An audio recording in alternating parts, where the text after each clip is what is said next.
Robert Kirkman built two of the most brutal, emotionally devastating fictional worlds in modern storytelling. And the second one, the one fewer people talk about, might actually be the more ambitious of the two. Invincible is an animated superhero series based on a comic book created by Robert Kirkman, the same person who created The Walking Dead. The show follows Mark Grayson, a teenager who inherits superpowers from his father, a man known as Omni-Man, who is secretly one of the most powerful beings in the universe. On the surface, it sounds like a fairly standard superhero origin story. But Invincible has always been far more interested in the complicated, messy, emotional side of what it actually means to have that kind of power. And the deeper you go into its mythology, the more intricate and genuinely fascinating the whole thing becomes. One of the most interesting creative decisions in the show is how it handles the concept of suits and costumes. In most superhero stories, a costume change is just a visual refresh. But in Invincible, the suit Mark wears carries enormous symbolic weight. He started with a yellow and black suit that felt bright, optimistic, and full of hope. Then he transitioned into a darker blue suit, which the show's own creator Robert Kirkman compared to Spider-Man's black symbiote costume. The idea being that when a hero goes through a darker period internally, that darkness manifests visually. The blue suit represented Mark at his most burdened, his most conflicted, his most emotionally heavy. And the return to the yellow suit signals something shifting inside him. A small but meaningful step back toward the version of himself he wants to be. There is something quietly profound about that idea. The notion that what we wear, or how we present ourselves to the world, can reflect where we are emotionally. Most of us intuitively understand this. We have all had days where we just throw on something comfortable because we cannot manage anything else. And we have all had moments where getting dressed with intention felt like a small act of reclaiming ourselves. Invincible just scales that idea up to a superhero universe and makes it part of the story. Let your breathing slow down a little. Feel the weight of wherever you are resting. We have so many more interesting things to talk about. The Invincible universe has a surprisingly deep and layered cosmology. Most superhero stories keep their mythology relatively contained. But Invincible goes somewhere genuinely unexpected with the way it structures reality itself. In the story, the universe has existed through multiple cycles, referred to as ages. The current version of reality that all the characters inhabit is actually the 6th iteration. There were 5 previous versions of existence before this one, each with their own beings, their own civilizations, their own wars. The oldest creatures from the very first age are described as almost incomprehensibly powerful. The kind of beings that even the most seasoned supernatural characters in the story do not want to deal with. They are the equivalent of cosmic horror, things that exist so far outside the normal frame of reference that they defy easy categorization. Then there are beings from a second age, and the remnants of those ancient entities still exist in the current world, scattered throughout the universe like geological layers of time that never quite fully disappeared. There is a group called the Vile, from the 4th age, who once ruled both the surface world and the underworld simultaneously.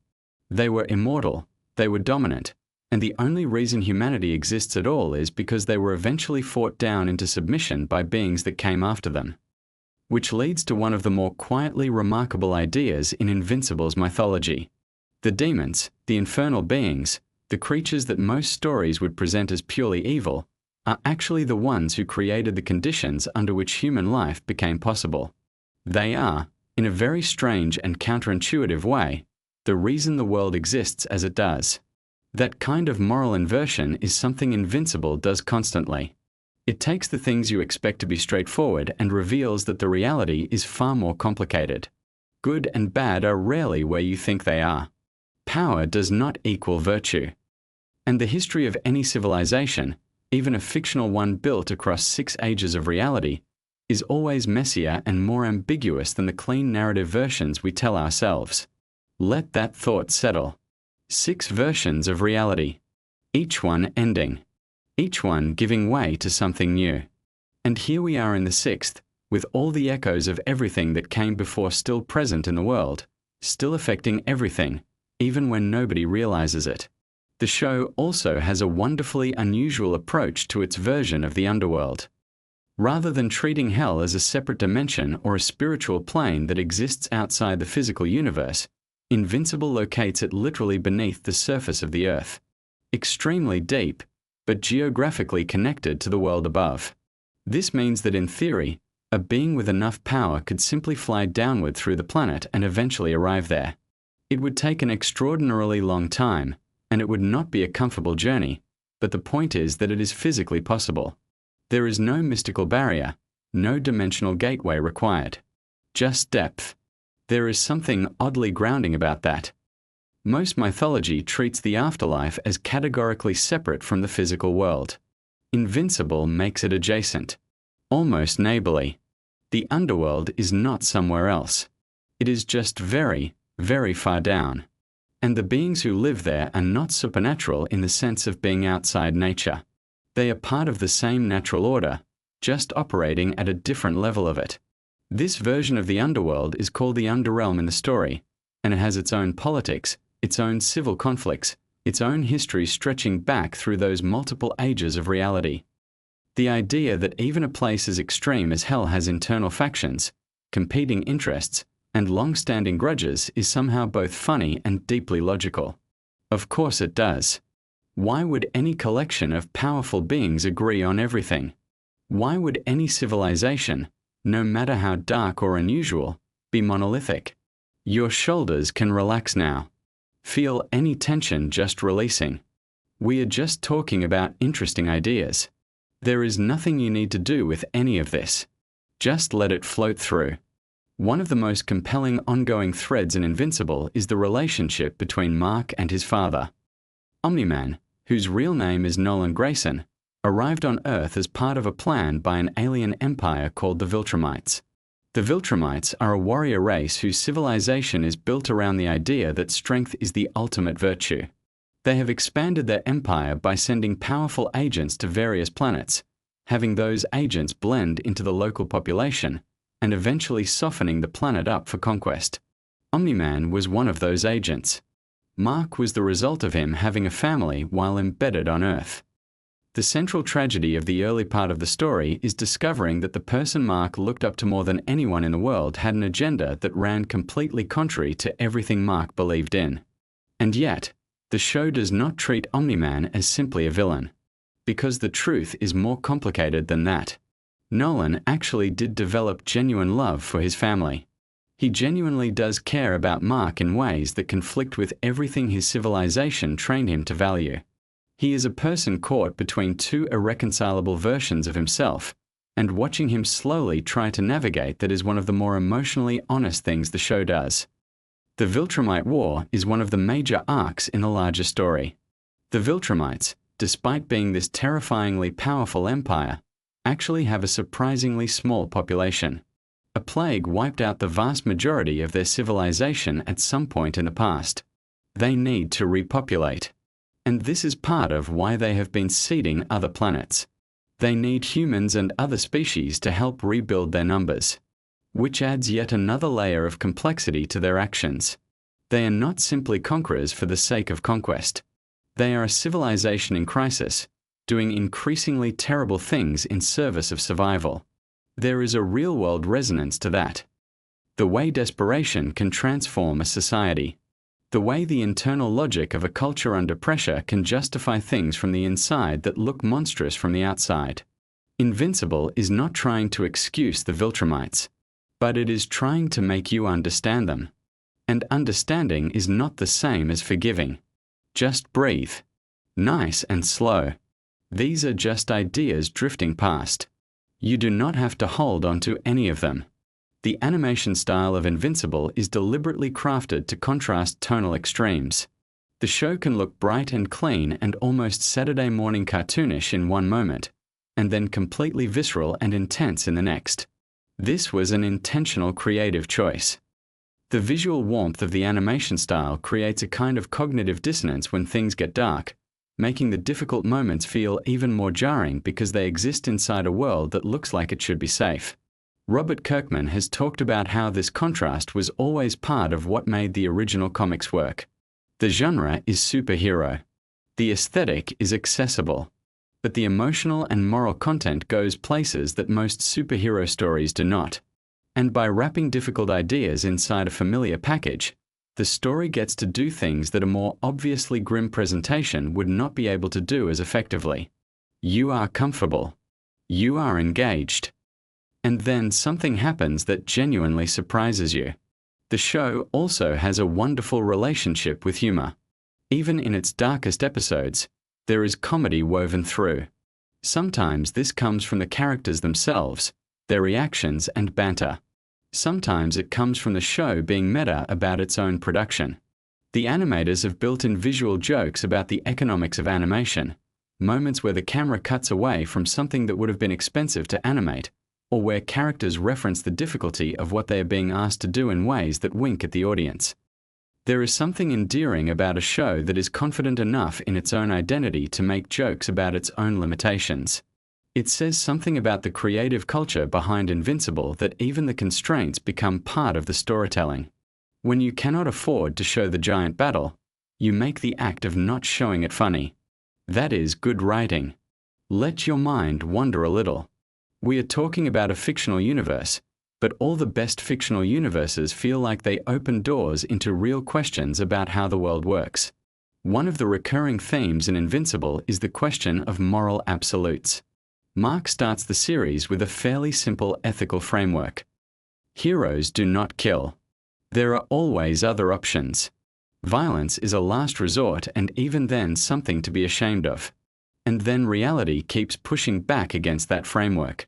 Situation after situation arises where the clean ethical answer does not exist, where every available option has a cost, where doing nothing is itself a choice with consequences.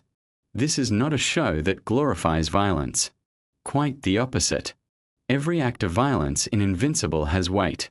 There is always something lost. But the show is equally unwilling to pretend that pacifism is always available as an option. Sometimes the world puts you in situations where refusing to act causes as much harm as acting.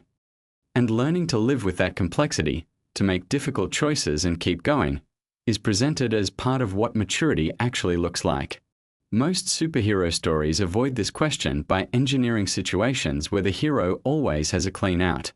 Invincible is specifically interested in the situations where there is no clean out. And watching Mark develop the emotional and moral vocabulary to navigate those situations is one of the most genuinely compelling character arcs in recent animated television. Your body is probably feeling quite heavy now. That comfortable, sinking feeling of being close to sleep.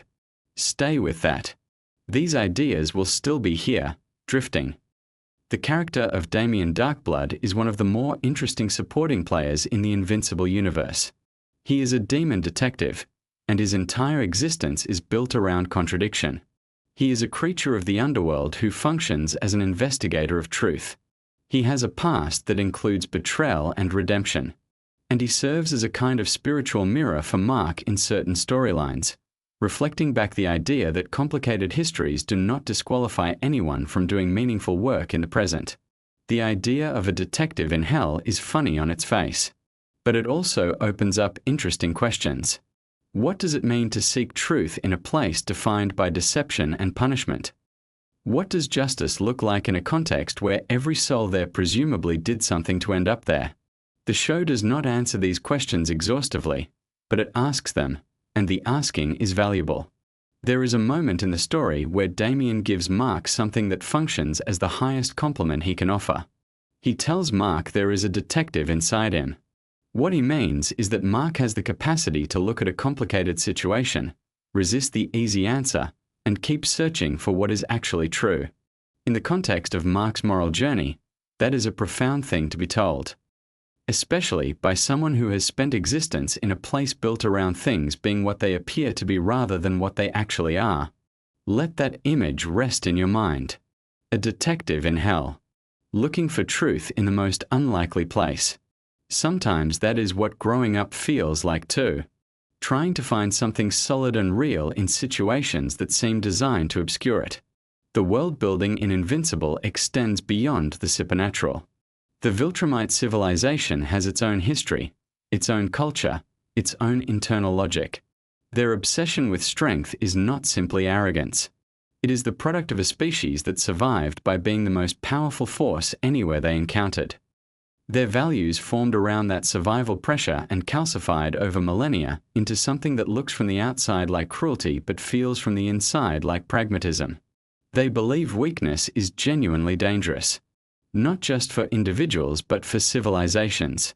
And their history gives them some evidence for that belief, even if the conclusions they draw from it are ones most people would reject. Understanding how a culture's values emerge from its history is one of those endlessly interesting threads to pull on. Every value system makes sense from inside itself. The question is always what assumptions are built into the foundation, what experiences shape those assumptions, and whether those assumptions still apply in the world as it currently exists. Invincible uses the Viltrumites to make that question tangible and dramatic. Your breathing is slow and even. There is no rush. The story will still be there whenever you want to return to it. One of the smaller but genuinely charming details of the Invincible universe is the way it handles the existence of monsters. Not narrative monsters or metaphorical monsters, but actual large creatures that appear throughout the story. The explanation for these beings is that they are remnants, leftover traces of previous ages of reality. The universe has reset itself multiple times, and each time it does, not everything from the previous version simply vanishes. Some things persist. Some things survive the transition. The older the creature, the more powerful it tends to be. The oldest surviving beings from the earliest ages of reality are so far beyond the scale of anything in the current age that even the most powerful current beings are cautious about engaging with them. They are not evil in any conventional sense. They are just ancient, predating any framework of morality or civilization that currently exists. They are, in a sense, the universe's memory of itself. There is something poetic about that. The idea that even after everything ends and everything begins again, some things remain. Some things carry through. The universe forgets everything except what refuses to be forgotten. And perhaps that is a thought to carry into sleep with you tonight. That things persist. That the interesting, complicated, layered history of anything, a civilization, a universe, a person, does not simply vanish. It accumulates. It echoes. And sometimes those echoes are the most important part. Invincible is a show that takes superhero storytelling seriously while never losing its sense of play. It builds a universe with genuine depth and then populates that universe with characters who feel like they have real interiority, real histories, real contradictions. The moral questions it raises are not simple. The answers it offers, when it offers them, are not clean. But that is what makes it interesting. That is what makes it worth paying attention to. The Viltrumite war that looms over the current story is not just a military conflict. It is a reckoning. For Mark, for Nolan, for the whole question of what Earth is and what it deserves to be. The stakes are not just physical. They are existential in the most literal sense. And the way the story is building toward that reckoning, layering in mythology and character development and moral complexity, suggests that whatever comes next will be worth the wait. But for now, there is nothing you need to do about any of that. The story will unfold in its own time. The Viltrumites will have their war. Mark will figure out who he is. Damien Darkblood will investigate whatever needs investigating. And somewhere deep beneath the surface of a fictional Earth, in a place called the Underrealm that is not quite hell and not quite anywhere else, beings from the fifth age of reality will continue their ancient conflicts. You can let all of that drift now. Let the images go soft. The yellow suit. The deep fall. The old monsters sleeping in the dark. The sixth version of reality, carrying all the echoes of the five that came before. There is something reassuring about a story that takes its own mythology seriously. That builds something with enough depth that even the corners of it are interesting. That treats its audience as capable of caring about complicated things. And there is something reassuring too about the idea at the center of Mark's arc. That it is possible to go through very dark periods and come back. That the yellow suit was always there, kept waiting, because the person who made it believed that eventually the one who needed it would find their way back to it. That is a good thought to rest with. Things kept in good faith. Things waiting patiently. People finding their way back to who they want to be. One small decision at a time. Sleep well. The universe is very large and very old and very interesting, and it will all still be there when you wake up. Robert Kirkman built one universe where civilization collapses, and another where a teenage boy discovers his father has been lying to the entire human race. Settle in, because the second one is far stranger than the first. Invincible is an animated superhero series streaming on Amazon Prime Video, and it is based on a comic book series created by Robert Kirkman. If that name sounds familiar to you, it should, because Robert Kirkman is also the mind behind The Walking Dead. He has a real gift for taking familiar genre concepts and twisting them in unexpected directions, adding moral complexity and emotional weight that you just do not find in more traditional superhero stories. Invincible is very much a product of that same sensibility. On the surface, it looks like a colorful animated superhero show, but underneath it is dealing with themes of identity, legacy, trauma, and what it actually means to be good in a universe that does not always reward good behavior. The show follows a teenager named Mark Grayson, who goes by the superhero name Invincible. Mark lives in a world where superheroes are real and relatively common, but his situation is particularly unique because his father, Nolan Grayson, is Omni-Man, one of the most powerful beings on the planet. Nolan is essentially the Superman figure of this universe, beloved by humanity, respected by governments, trusted by everyone. And for most of his childhood, Mark grew up proud to be his son, proud to eventually develop his own powers, and excited to follow in his father's footsteps as a protector of Earth. The show does something genuinely interesting with this father and son dynamic. It builds up that sense of admiration and connection between Mark and his father for long enough that you feel it too as a viewer. You understand why Mark idolizes him. And then when the show reveals that Nolan has been hiding a much darker purpose all along, it lands with real emotional impact. Nolan is not actually from a peaceful civilization. He is a Viltrumite, a member of an extremely powerful warrior race whose true goal is galactic conquest, not protection. The Viltrumite civilization is one of the most compelling elements of the entire Invincible story. These are beings of extraordinary physical power, capable of surviving in space, flying at tremendous speeds, healing from almost any injury, and living for thousands of years. Some Viltrumites in the story are tens of thousands of years old. One character named Argol is noted to have been around 12,000 years before the events of the story, and he would have lived considerably longer if circumstances had not cut his life short. For Viltrumites, a human lifetime is barely a blip on the timeline. 1,000 years is something they can wait through with patience, treating it as a minor inconvenience rather than an eternity. This longevity is part of what makes the Viltrumite threat so difficult to deal with. They are not in a rush. They can afford to play long games, to plan across centuries, to let things develop slowly in their favor. And this is central to one of the most significant storylines in the show, which involves something called the Great Resurgence. The Great Resurgence is essentially a grand plan for cultural and biological survival. After a devastating conflict reduces the number of pure Viltrumites to a very small group, the remaining warriors are ordered to spread out across Earth, integrate themselves into human society, have children, and rebuild their population from within.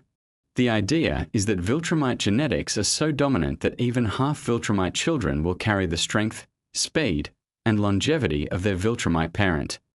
Over generations, this would gradually increase the number of Viltrumite-capable beings in the galaxy without requiring a direct military campaign. The number of Viltrumites involved in this plan is specifically confirmed to be 37. 37 individuals scattered across an entire planet, doing their best to blend in with the billions of humans around them. And remarkably, they do a very good job of it.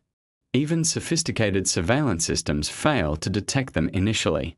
They take on ordinary lives, ordinary routines, and ordinary social interactions, which for beings who are used to being conquerors and warriors is quite the adjustment.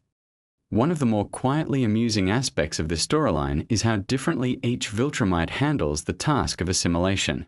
Some take to it more naturally than others. One character named General Craig seems to adapt almost immediately, throwing himself into human life with genuine enthusiasm. He picks up human habits, finds enjoyment in simple pleasures, and shows every sign of someone who has no interest in ever returning to a life of conquest. It is a surprisingly human response from a character who was previously defined entirely by military ferocity.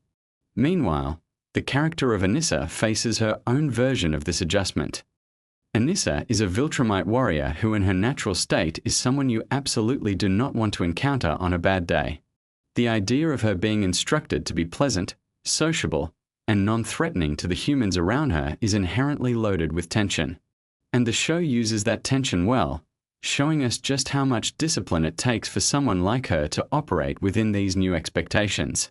The architect of all this is Thrag, who holds the title of Grand Regent of the Viltrumite people. This is the highest position among his civilization, and it comes with a very specific mandate. Thrag's primary responsibility, above everything else, is ensuring the survival of the Viltrumite species. That is his purpose, his identity, and the lens through which he views every single decision he makes. When he tells Mark that his role is to guarantee the continuation of his people, he is not speaking dramatically for effect. He genuinely means it in the most literal sense possible. Everything he does traces back to that mission. This creates an interesting dynamic with Mark, whose role becomes increasingly complicated as the show progresses. Mark is half Viltrumite himself, the son of Nolan, and therefore carries that same genetic heritage. Thrag at one point refers to Mark as a kind of Viltrumite savior, someone who, whether he likes it or not, has become central to the survival and continuation of his father's people. This is not a position Mark sought out or is comfortable with, but it is the reality he finds himself in. Mark's struggles in the show are not just external conflicts with powerful enemies. A significant portion of what makes his character compelling is the internal battle he wages with his own anxiety and trauma. As the story progresses through its later seasons, Mark begins experiencing vivid and disturbing hallucinations, particularly around the presence of Thrag. These are not simple nightmares he can shake off in the morning. They bleed into his waking life, into conversations with people he loves, into ordinary moments that suddenly become terrifying. He watches people around him be destroyed in his imagination while trying to hold a normal conversation with them. This psychological deterioration is handled with real care in the show. It does not just exist as a dramatic device. It reflects something true about what happens to a person who has been through sustained trauma and who is carrying the weight of decisions that affect billions of lives. Mark is a teenager, essentially, who has been thrust into circumstances that would be difficult for seasoned veterans to navigate, let alone someone still figuring out who he is. His relationship with Eve, known more formally as Atom Eve, is one of the emotional anchors of the series. Eve has her own remarkable powers, centered around the manipulation of matter, and she has her own complicated history that informs who she becomes throughout the story. Her family background gave her a difficult foundation, full of dysfunction and pressure, and those early experiences echo through the choices she makes as an adult, particularly in some of the more emotionally heavy storylines the show takes on. Eve's powers are connected in interesting ways to her physical and emotional state. During a period when she is going through significant personal changes, her abilities fluctuate in ways that reflect what is happening inside her. This is treated as more than just a plot mechanic. It is a way of showing how deeply her inner world and her outer capabilities are connected. When her powers come back in full, it is not arbitrary. There are real reasons rooted in what her body and mind are experiencing. The show also gives considerable attention to the character of Cecil Stedman, the director of a government organization called the GDA, which stands for the Global Defense Agency. Cecil is one of those characters who exists in a morally ambiguous space that the show refuses to resolve into simple good or bad. He cares about protecting humanity, genuinely and deeply. But he is also willing to use methods and make decisions that cross lines most people would consider unacceptable. His relationship with Mark and with Omni-Man is built on mutual suspicion and occasional cooperation, neither side fully trusting the other, both sides needing each other anyway. When Cecil discovers that 37 Viltrumites have been living among the human population without detection, his reaction is one of genuine shock and anger. This is a man whose entire professional identity is built around knowing what threats exist and where they are. The idea that beings of that level of power slipped under his radar entirely, for an extended period, is both humbling and alarming. It forces a recalibration of what he thought he was capable of monitoring. On the cosmic side of things, the show introduces viewers to a much larger universe through storylines involving the Coalition of Planets, a multi-species alliance that exists partly in opposition to Viltrumite expansion. A character named Alan, the alien, plays an increasingly important role in the Coalition's leadership, and his arc involves grappling with enormous moral decisions. At one point, he comes into possession of something called the Scourge virus, a biological weapon specifically engineered to be lethal to Viltrumites. The terrible catch is that because Viltrumite genetics have now mixed with human genetics, using the virus would also threaten billions of innocent people. This is exactly the kind of dilemma that Invincible loves to present. There is no clean answer. Using the virus could solve one problem while creating a catastrophe of entirely different proportions. Not using it leaves a threat in place that has the potential to reshape the future of Earth. Alan, for all that he is now in a position of significant authority, is fundamentally a decent person trying to do the right thing in a situation where right and wrong have become deeply entangled. The show also has a storyline involving two heroes named Robot and Monster Girl, who become trapped in another dimension entirely. This dimension, called the Flexen dimension, has a different relationship with time than the regular universe. Time moves significantly faster there, meaning that while very little time may pass for people in the main world, Robot and Monster Girl are experiencing much longer stretches.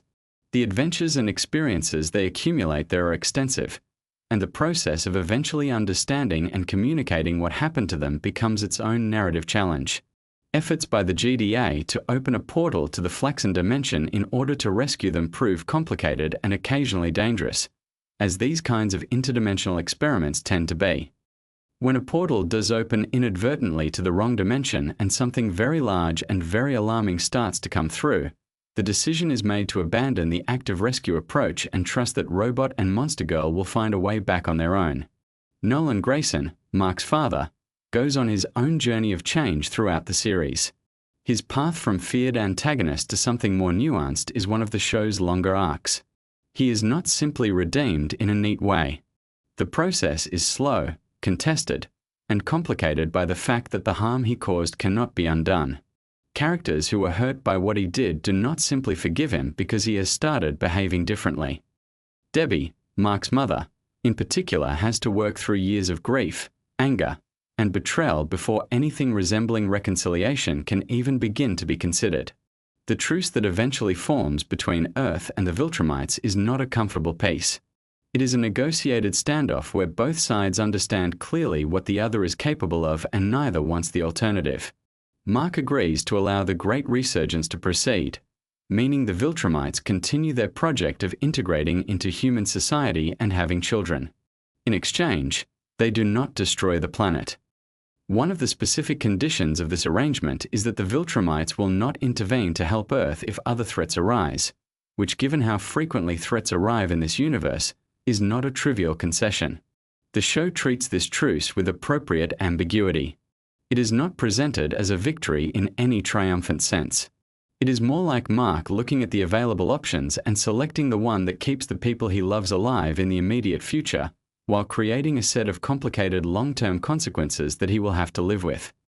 When Thrag suggests that Mark has become a savior for the Viltrumite people, there is something genuinely uncomfortable about that framing, because Mark has not chosen that role and does not particularly want it.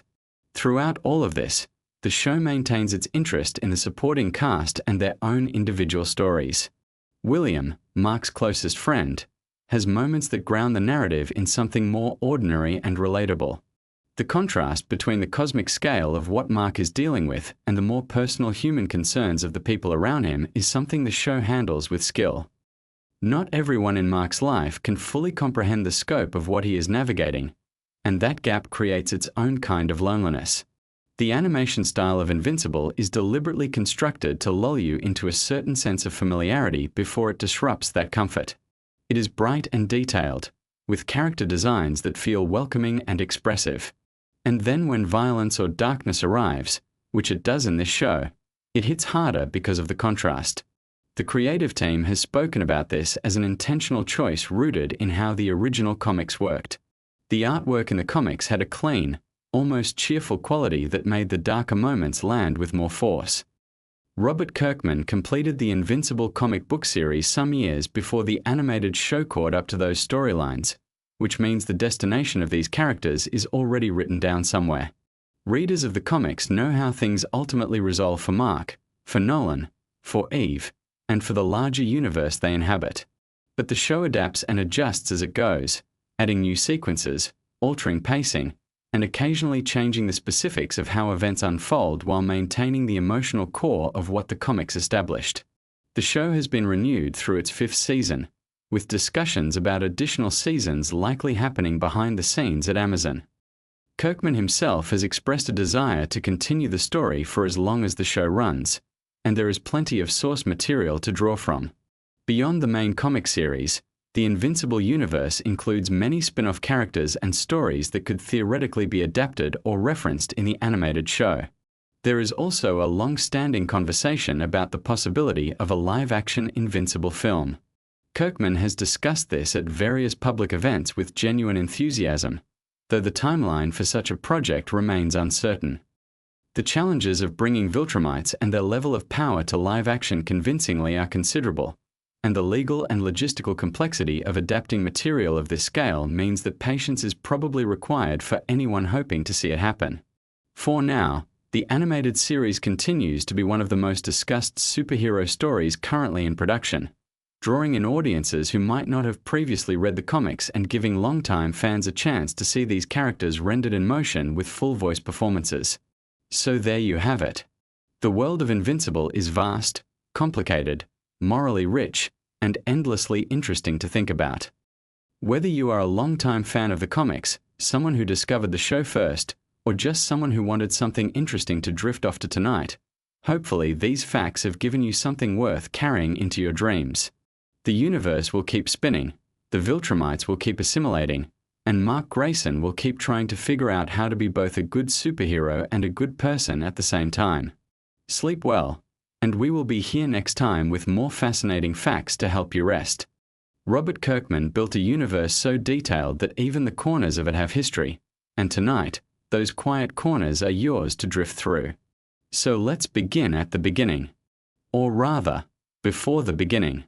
Because the world of Invincible, in so many ways, is about what happened long before the story we see on screen or read on the page. It's a universe built on ancient civilizations, on wars that were fought across star systems, on choices made thousands of years ago that ripple forward through time and change everything. And there's something genuinely soothing about that kind of storytelling. The sense that history is long and deep, that no single moment exists in isolation, that everything connects to something older and something still to come. The show Invincible is based on a comic book series created by Robert Kirkman, who is also the person behind The Walking Dead. The Invincible comics ran for many years and built an enormously detailed universe, one that the animated adaptation on Amazon Prime has been carefully and lovingly bringing to life. What makes the show special, among many things, is the way it treats its source material, not as a blueprint to follow rigidly, but as a foundation to build upon. The show expands on scenes that were only briefly mentioned in the comics. It gives new voice and new life to characters who existed mostly in the margins. It fills in gaps that readers might not have even known were there. The main character is Mark Grayson, also known as Invincible.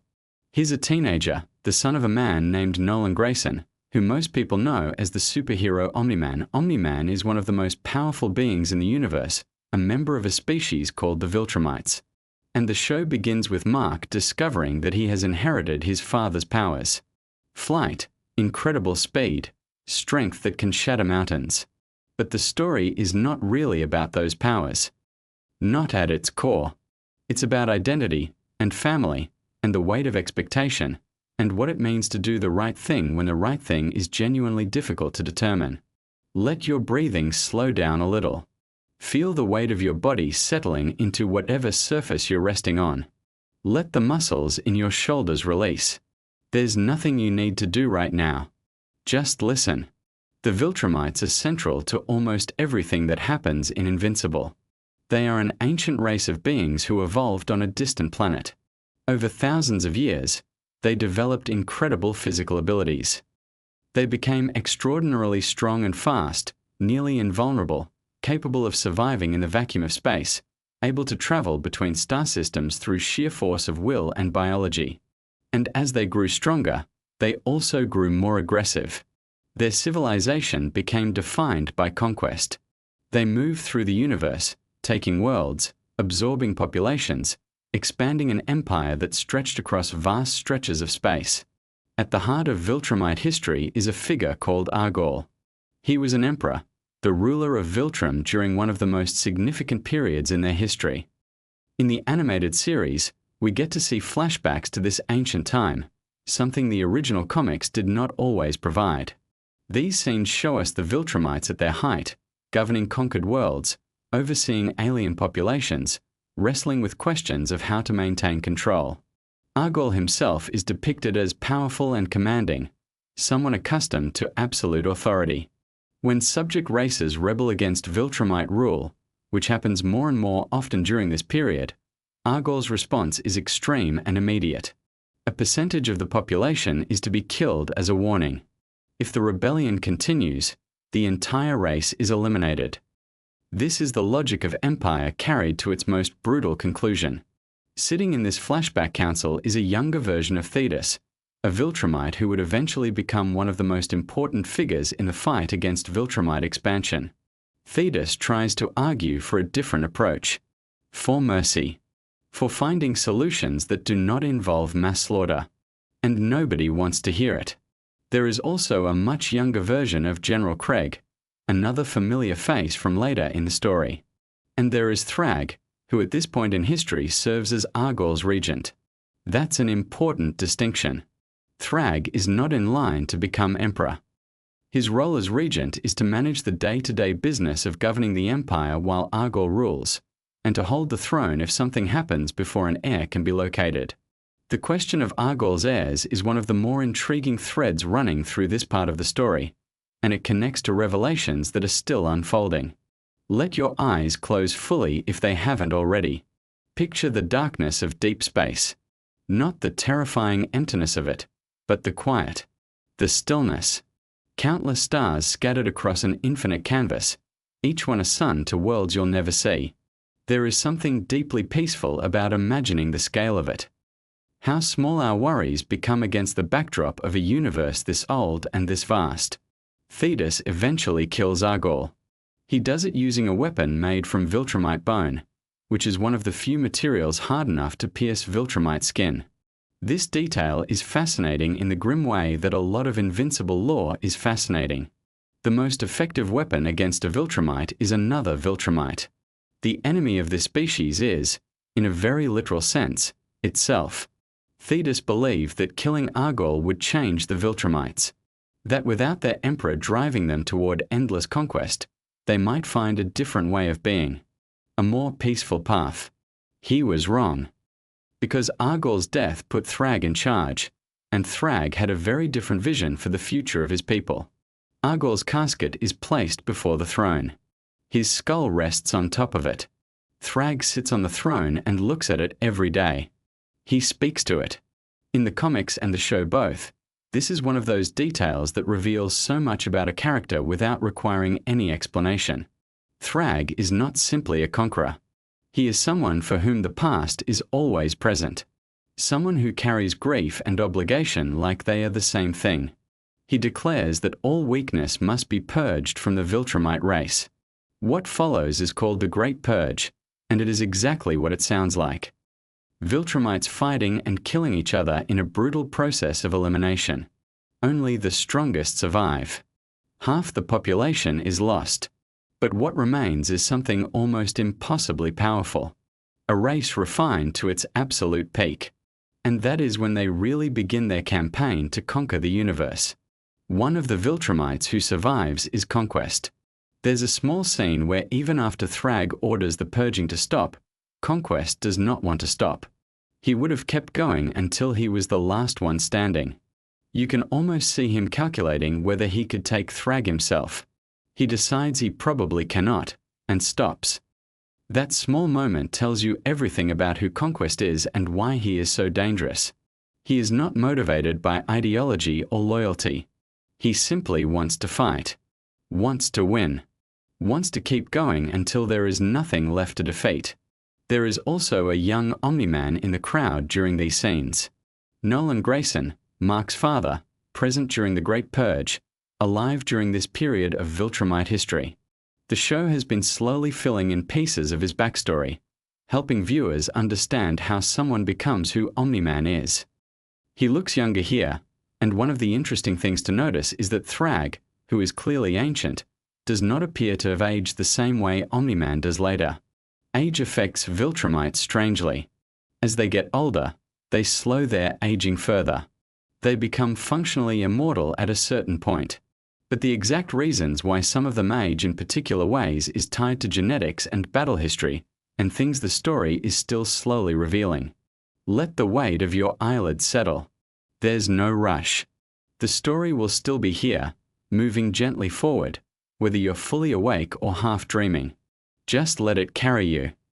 After the flashback ends, we return to the present-day story of the show, which takes place on a world called Telescria, the home base of the Coalition of Planets. The Coalition is an alliance formed specifically to oppose the Viltrumite Empire, and it is led by Thetis, the same Thetis who killed Argol thousands of years before. He has spent millennia working against the empire he once served. He has recruited aliens and humans and half-Viltrumites and anyone else willing to fight. And now, they face their best opportunity to strike. Thrag and a small number of Viltrumites have retreated to their home planet of Viltrum. The larger Viltrumite forces are scattered across the universe, returning from their various postings and conquests. If the Coalition can strike now, before those forces reassemble, they have a chance. Not a great chance, but a chance. Thetis believes that killing Thrag is the key. Without their leader, the Viltrumites will fragment.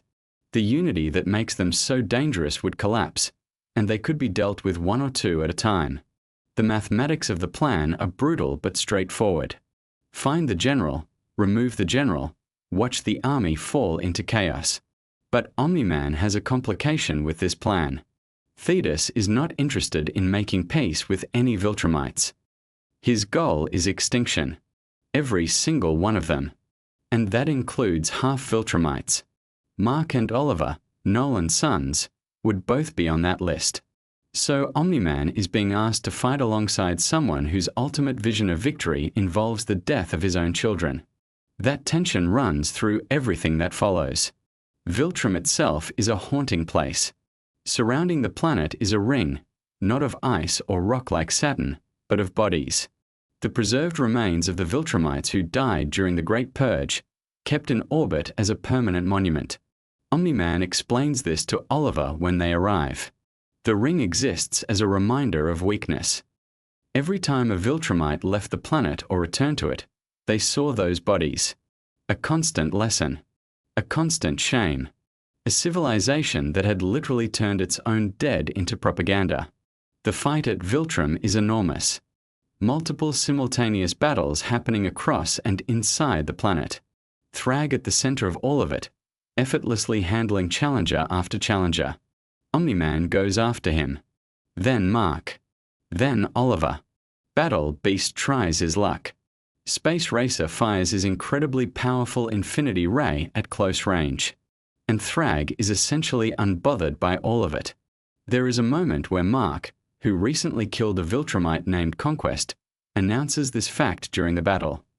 And even the Viltrumites fighting all around them pause. Even Anissa, who has been physically dominating Mark throughout this fight, looks at him differently. Even Thrag is genuinely impressed. He invites Mark to hit him at full strength. Mark does. It does not move Thrag even slightly. Not a single hair displaced. The animation of this moment is apparently stunning, using visual techniques that make Thrag look not just powerful but elemental, like a force of nature that has simply been given a face. Breathe slowly. In through the nose, out through the mouth. Let your jaw unclench. Let your hands relax open. The story continues at its own gentle pace, and you are exactly where you're supposed to be. The planet Viltrum is ultimately destroyed. The Coalition uses Space Racer's Infinity Ray to bore a tunnel through the planet's core, and then Omni-Man, Mark, and Oliver fly through that tunnel together, pushing the already fractured crust apart, splitting the planet. The imagery is spectacular, apparently. The debris field. The bodies still floating in that original ring of dead. The silence after something that large and that old simply stops existing. Nolan's reasoning for wanting to destroy the planet is almost poetic in its sadness. He sees Viltrum not as a home but as a tomb. A monument to everything wrong with what his people became. While it exists, the Viltrumites can never truly change. So he helps erase it from the universe. Thrag's response to losing his planet is to kill Thetis. He rips his head off with the same calm efficiency with which he does everything. Declares that Argol has been avenged. The man who killed the Emperor has now been killed. The score, in Thrag's mind, is settled. But the war is far from over.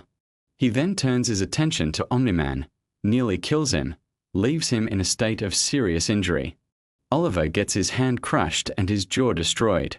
Mark is knocked unconscious. Thrag holds Mark's skull for a moment, looking at the destroyed planet. And then, for reasons he does not fully explain, he lets Mark live. He says he does not want to see more Viltrumites die. But the show seems to be suggesting there is another reason. One tied to things not yet revealed. He then orders the surviving Viltrumites to make for Earth. The plan has changed completely. They no longer have a home planet, so they will take one. Earth is now the target. The Viltrumite remnants will conquer it, settle it, use its human population to rebuild their numbers through interbreeding, and begin again. The empire that lost its home will make a new one out of the world Mark has spent his entire life protecting.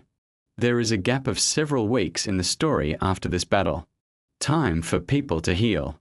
Alan, a character from the Coalition, is named the new leader now that Thetis is gone. Everyone recovers. But no one can find the Viltrumites, because the Viltrumites are already heading to Earth. They are already on their way. And Earth does not know what is coming. Let your mind wander if it wants to. Let it drift toward that image of space again. The quiet between stars. The long, long distances. The way light takes years to travel from one point to another, so that when you look at a star, you are always seeing the past. There is something comforting in that. History is always arriving. Nothing is ever entirely gone. The animated Invincible series does something that a lot of adaptations of comic books fail to do. It remembers that the best superhero stories are not about the action. The action is the surface. Underneath it is something much more intimate. Family. The complicated love between parents and children. The question of what we owe the people who made us. What we do when the people we love are also capable of terrible things. Omni-Man is a perfect example of this. He is genuinely one of the most powerful beings in the universe. And he has spent his life making choices that have caused enormous harm. Coming to Earth on a mission of conquest, spending 20 years building a family, and then being changed by that family in ways he did not anticipate. His love for his wife and his son is real. And his identity as a Viltrumite conqueror is also real. And those two things cannot coexist, and the entire series is about what happens when that contradiction finally breaks open. Mark carries this same contradiction inside him. He is half human and half one of the most feared species in the universe. He wants to be a hero in the straightforward sense, the kind of hero who shows up and saves people and goes home afterward. But the universe keeps demonstrating that heroism is enormously complicated. That saving one person sometimes means failing another. That the right choice is rarely obvious and often comes with costs that nobody tells you about in advance.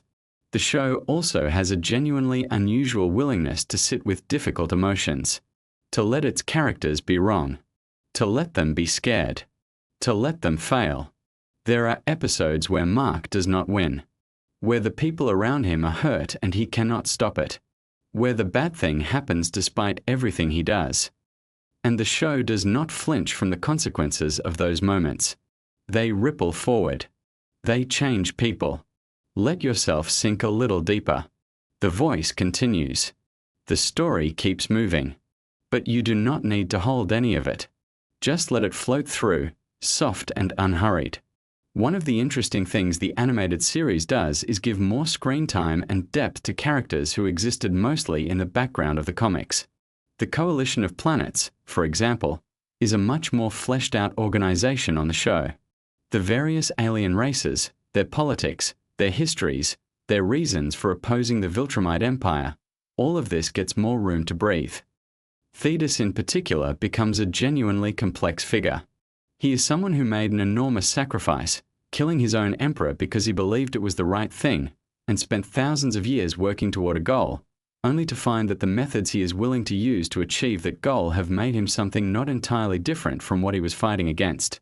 He would kill every Viltrumite, including the ones who have done nothing wrong, including children. The purity of his original intention has calcified into something that looks a lot like the ruthlessness he once opposed. Robert Kirkman has talked about how Invincible is, in many ways, a story about cycles. About how violence produces more violence. How empires justify their cruelty with the memory of past injustice. How individuals carry the weight of histories they did not personally create. Mark is the person in this story who has the best chance of breaking one of these cycles. He has access to both the human and the Viltrumite parts of the universe. He is loved by people on both sides. He has, potentially, the ability to find a path that nobody else can find. But the story is honest about how difficult that is. How many things stand in the way. How many powerful people have decided that the cycle must continue. The voice acting in the animated series has been widely praised. The cast is genuinely remarkable. Stephen Yeun voices Mark with a kind of earnest energy that makes you root for him even when he is making obvious mistakes. J.K. Simmons voices Omni-Man with a gravitas that makes every scene feel significant. Sandra Oh plays Mark's mother Debbie with real emotional precision. And there are dozens of guest voices throughout the series, including some surprising choices that speak to the passion of the people making it. The connection between Invincible and Transformers, for example, is more than coincidental. Robert Kirkman grew up deeply devoted to Transformers. It was one of the defining pop culture loves of his life. When casting Thetis, he reached out to Peter Cullen, who has voiced Optimus Prime for decades. And when it came time to use the character of Argyle, Kirkman wanted Frank Welker, the voice of Megatron. Getting both of these voices into the same animated universe was clearly deeply meaningful to him. His company Skybound even publishes Transformers comics, completing a circle that started with a kid watching cartoons and grew into someone who got to build universes of his own. Your breathing is slower now. The tension in your body has eased. The day is further away than it was when we started. The thoughts that were loud before are quieter. The story has been doing its work, gently and without hurry, filling the space where anxiety usually lives. The planet Viltrum, before it was destroyed in the show, had orbited its star for longer than human civilization has existed. The ring of dead surrounding it had been there for thousands of years. Thrag had sat on his throne, looking at Argyle's skull, for longer than most of the other characters in the story have been alive. There is something that the show does with time that is unusual for superhero storytelling. It takes the long view.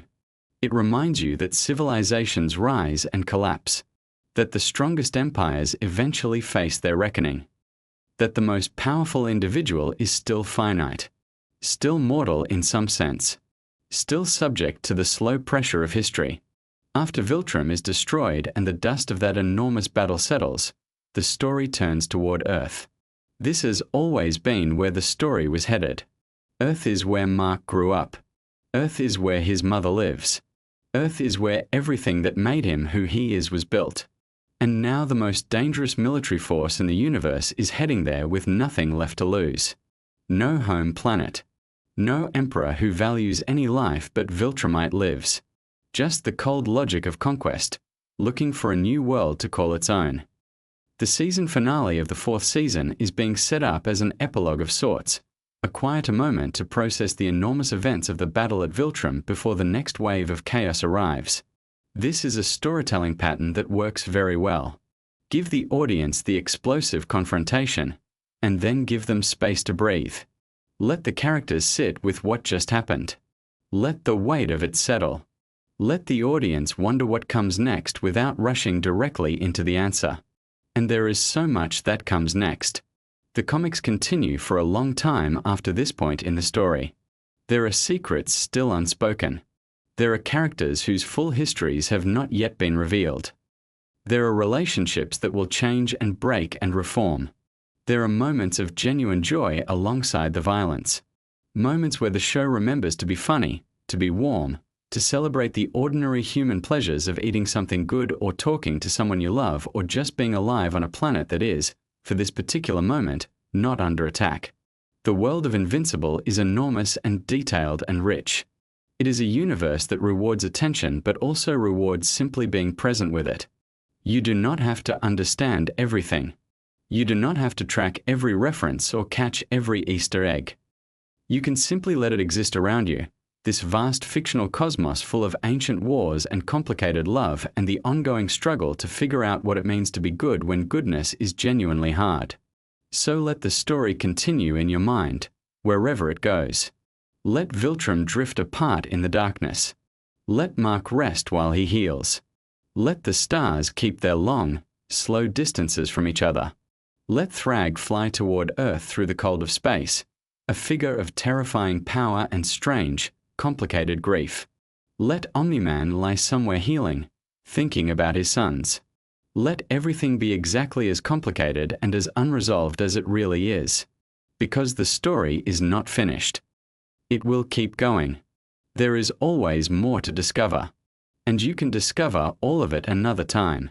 Right now, there is only this moment. The quiet. The dark. The weight of everything softening into rest. The universe is very large and very old and very patient. It will still be there when you wake up. All of its questions will still be waiting, gentle and unhurried, exactly where you left them. Sleep now.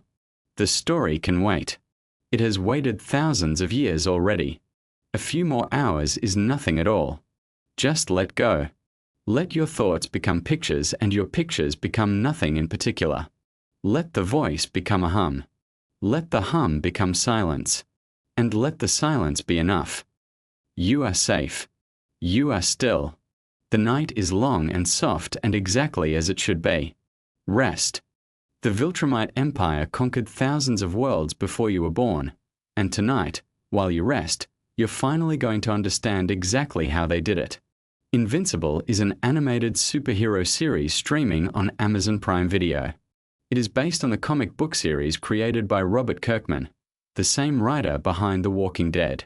The comics ran from 2003 to 2018, and they have become one of the most beloved independent superhero stories ever published. The animated series began in 2021 and has steadily built an enormous audience, largely because it takes the superhero genre seriously in ways that few other productions dare to attempt. It does not shy away from consequences. Characters get hurt. Badly. And the emotional weight of those injuries carries forward into subsequent episodes and seasons, which is something that feels genuinely rare in a genre often defined by its heroes walking away from impossible situations completely unscathed. The central character is Mark Grayson, a teenager who discovers he has inherited extraordinary powers from his father. His father goes by the name Nolan Grayson on Earth, but in the broader universe, he is known as Omni-Man. Nolan is a Viltrumite, a member of a civilization of incredibly powerful beings who have built a vast interstellar empire through conquest and subjugation. On Earth, Nolan presents himself as a hero, a protector, someone who genuinely cares about humanity. And for a long time, he does care. But his mission, the mission given to him by his empire, was always something far darker. The collision between who Nolan actually is and what he was sent to Earth to do forms one of the emotional cores of the entire series. Mark takes the name Invincible as his superhero identity, which carries a lovely layer of irony throughout the story because he is very much vincible. He gets hurt constantly. He recovers because Viltrumite biology is extraordinary, but the process is never painless or easy. One of the things that makes Invincible stand out as a superhero story is precisely this willingness to show the cost of violence in a way that feels honest. When Mark fights someone genuinely dangerous, you feel afraid for him in a way you rarely feel afraid for more traditional superhero protagonists. The Viltrumites themselves are one of the most fascinating elements of the entire Invincible universe. As a civilization, they believe that everything in existence belongs to them. This philosophy traces back to their founder, a figure named Argol, and has been passed down through generations, instilled deeply into every Viltrumite born into the Empire. The belief system is not simply arrogance, though it is certainly that too. It is a comprehensive worldview, almost a religion, that justifies every act of conquest and domination as a natural expression of Viltrumite destiny. Understanding this helps explain why individual Viltrumites who might otherwise seem monstrous are operating from a deeply held internal logic that makes complete sense to them. At the top of the Viltrumite hierarchy sits Grand Regent Thrag. He is, without question, the most powerful Viltrumite in the universe. He was raised from birth to embody everything Argol's philosophy represents. He is not biologically descended from Argol, but his relationship to that legacy is arguably more intense than any blood connection could be. He carries Argol's skull as a possession, as something precious and sacred, and speaks to it as though seeking guidance or affirmation. It is one of those character details that tells you everything you need to know about who Thrag is without anyone having to explain it to you directly. He has built his entire identity around being the perfect instrument of Argol's vision. His loyalty is absolute. His brutality is almost incomprehensible. And yet the series is careful never to make him simply a monster. He has a coherent internal world, which is somehow even more unsettling. Opposing the Viltrumite Empire is the Coalition of Planets, a gathering of civilizations who have come together to resist Viltrumite domination. The coalition is led by a figure named Thetis, who turns out to be a Viltrumite himself, one who broke away from the Empire after killing Argol. His history with Thrag is therefore deeply personal. Thrag wants revenge for Argol's death. Thetis wants to dismantle the empire he once served. Their conflict is the kind of antagonism built from shared history and opposing convictions, which tends to produce the most compelling rivalries in storytelling. The Viltrumite War is the large-scale conflict that emerges from this tension. It spans an enormous portion of the known universe, drawing in planets, species, and individuals from across the coalition. The war is not a simple good versus evil confrontation. The coalition has overwhelming numbers in terms of participating worlds, but the Viltrumites are so individually powerful that raw numbers alone cannot overcome them. This forces the coalition to think strategically rather than simply throwing forces at the problem. The realization that emerges from this strategic necessity is that killing Thrag might be more valuable than winning any individual battle. If Thrag falls, the theory goes, the Viltrumites will scatter, and then each one can be confronted individually. Facing a single Viltrumite is still an extraordinary challenge, but it is a manageable one. Facing them as a unified force under Thrag is something else entirely. Among the characters fighting alongside the coalition, a few deserve special attention. Alan the alien is a fan favorite, a remarkably resilient character with a unique biological quirk that makes him more powerful each time he nearly dies. His body literally evolves in response to near-death experiences, developing new capabilities to handle threats that almost killed him before. The catch, of course, is that he has to survive those near-death experiences for the evolution to kick in. This makes his role in dangerous situations genuinely tense because you are always aware that the line between evolution and actual death is a very fine one. Tech Jacket is another member of the Coalition's more capable fighters, a character who relies on advanced technological equipment rather than innate biological power. The dynamic between Alan and Tech Jacket provides some of the lighter moments in what is otherwise a very intense storyline, including stretches where they pass time playing video games generated on the fly by Tech Jacket's suit. It is a small human touch in an otherwise cosmic conflict, and it works beautifully. Battle Beast is perhaps the purest distillation of a particular kind of character archetype. He loves fighting, not in an aggressive or angry way, but with genuine, almost childlike enthusiasm. If anyone in the middle of an interstellar war can be said to be having a good time, it is Battle Beast. He is voiced by Michael Dorn, who longtime Star Trek fans will immediately recognize from his years playing Worf in The Next Generation.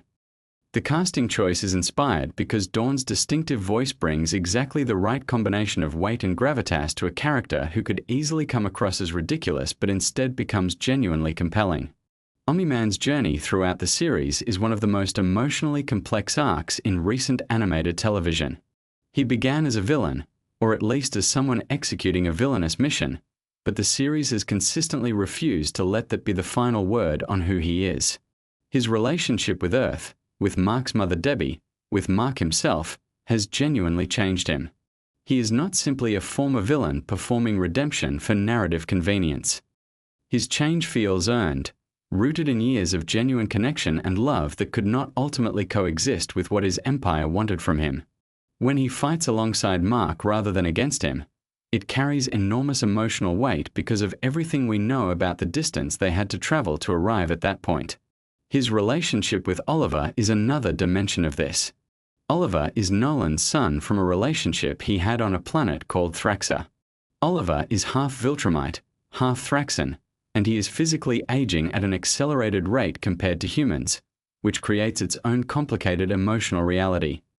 When he was born, Nolan made a comment that suggested Oliver and his Thraxan mother were a mistake, something Oliver clearly heard and internalized. So when Nolan and Oliver are thrown together while Mark is recovering from his injuries sustained in a brutal fight with Conquest, there is real unresolved pain between them.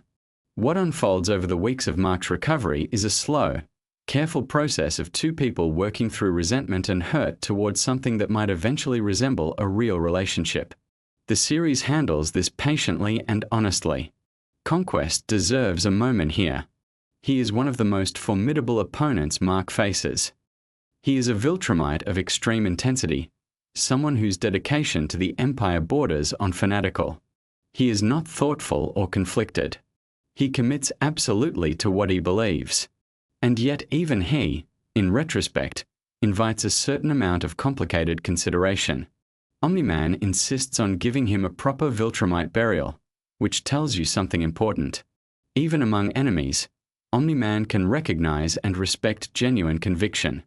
The question the series subtly poses is whether Conquest, under different leadership and a different moral framework, could have been something other than what the Empire made him. It is not an easy question, and the series does not pretend it is. Mark kills Conquest in their fight, though because he was unconscious during parts of it and disoriented afterward, he is not immediately certain of this. When he recovers enough to move around and discovers grave markers near their camp, he initially fears the worst, that Omni-Man and Oliver have died while he was unconscious. The relief of discovering the grave belongs to Conquest rather than to his family is quickly complicated by the full weight of realizing that he himself killed someone, even someone as genuinely dangerous as Conquest. The series never lets Mark off the hook emotionally for the violence he engages in, and that consistency is part of what makes his character so worth following. The Viltrum home planet looms large as the conflict progresses. The Coalition's goal of reaching it and confronting Thrag there represents the culmination of the war's central strategic ambition. Getting there is one challenge. What happens when they arrive is another entirely. The Viltrumites at home, on their own world, with Thrag at the center of their defenses, represent a near impossible confrontation for even the strongest members of the Coalition. But impossible confrontations are rather the point of this entire story. The Scourge virus is an element worth understanding because it represents one of the Coalition's most significant strategic cards. It is a biological weapon capable of harming Viltrumites, who are otherwise almost impossible to damage. The version the Coalition possesses has been studied and refined, but there is also a more powerful variation that Omni-Man carries the knowledge of.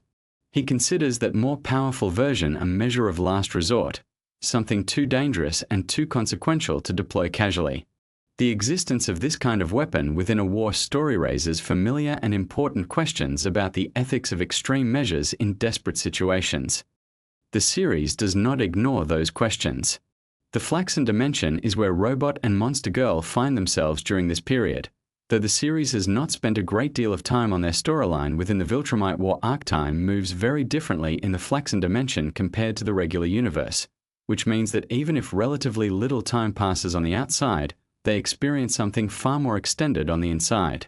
Their story there is described as a grand adventure of its own, almost a separate epic contained within the larger narrative of the show. The expectation is that their full storyline will be explored more completely in a future season, though the series acknowledges their situation so viewers do not simply forget about them.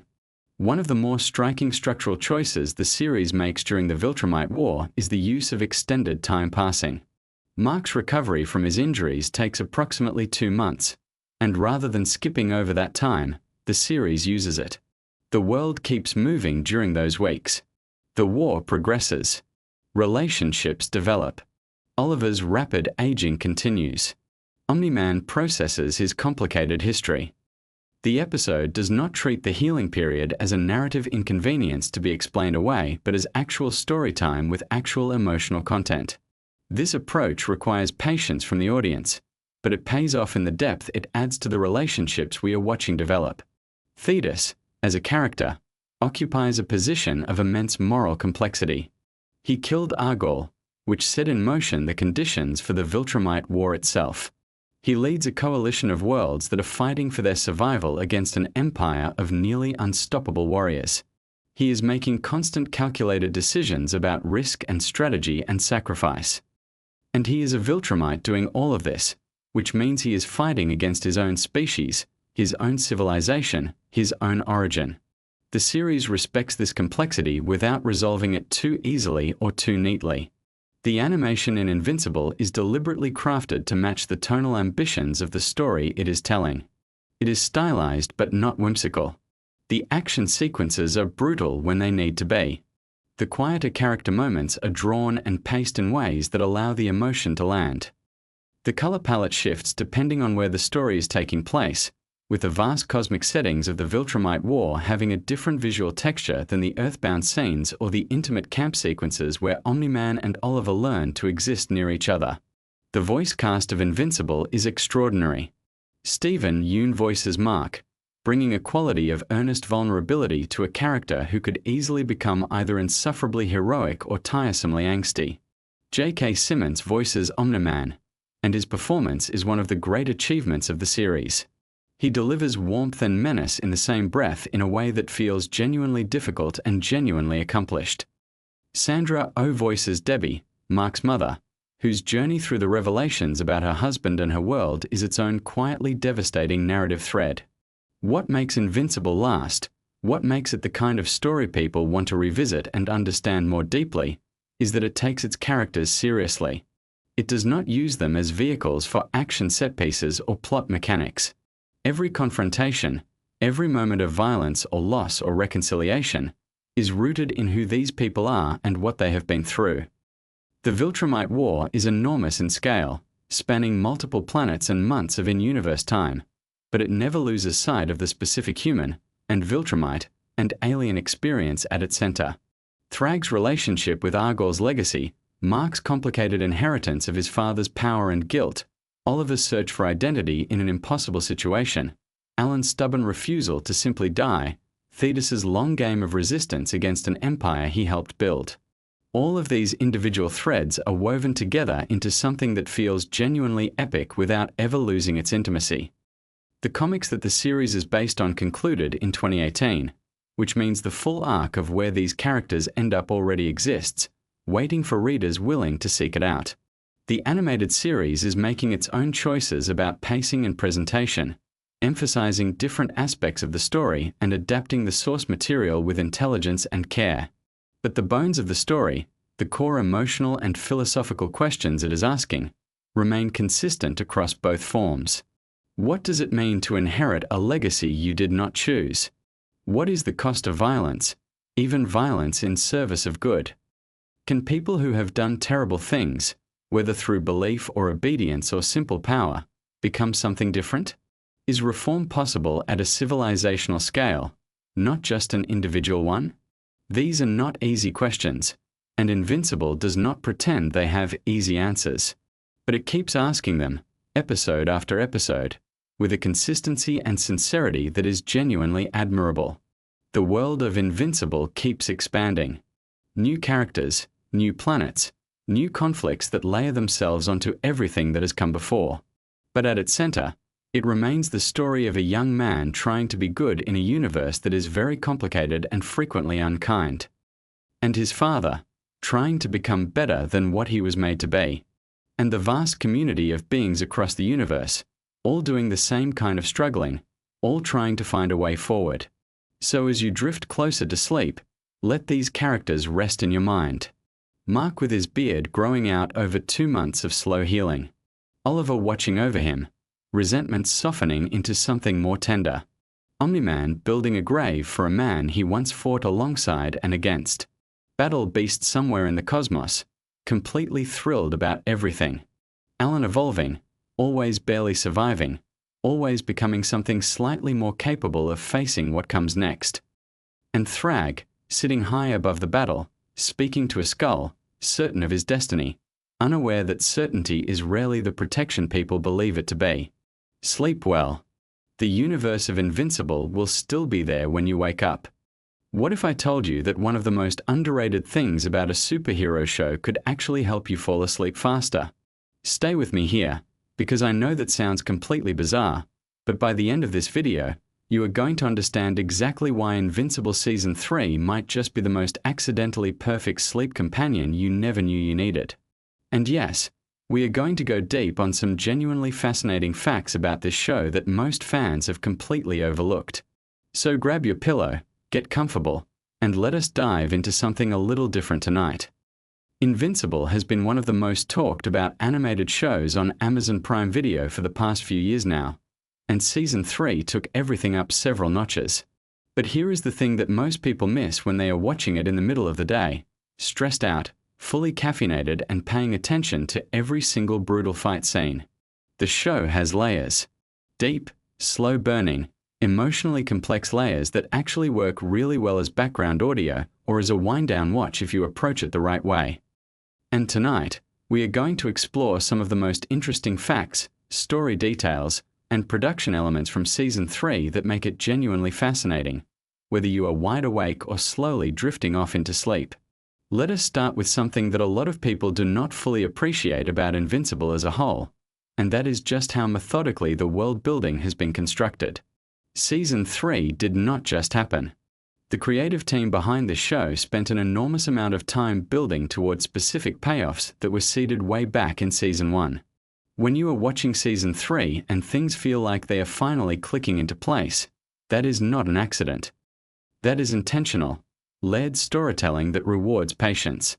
And there is something genuinely soothing about knowing that when you revisit this season, every small detail you might have missed is going to reveal itself to you like a puzzle piece finding its spot.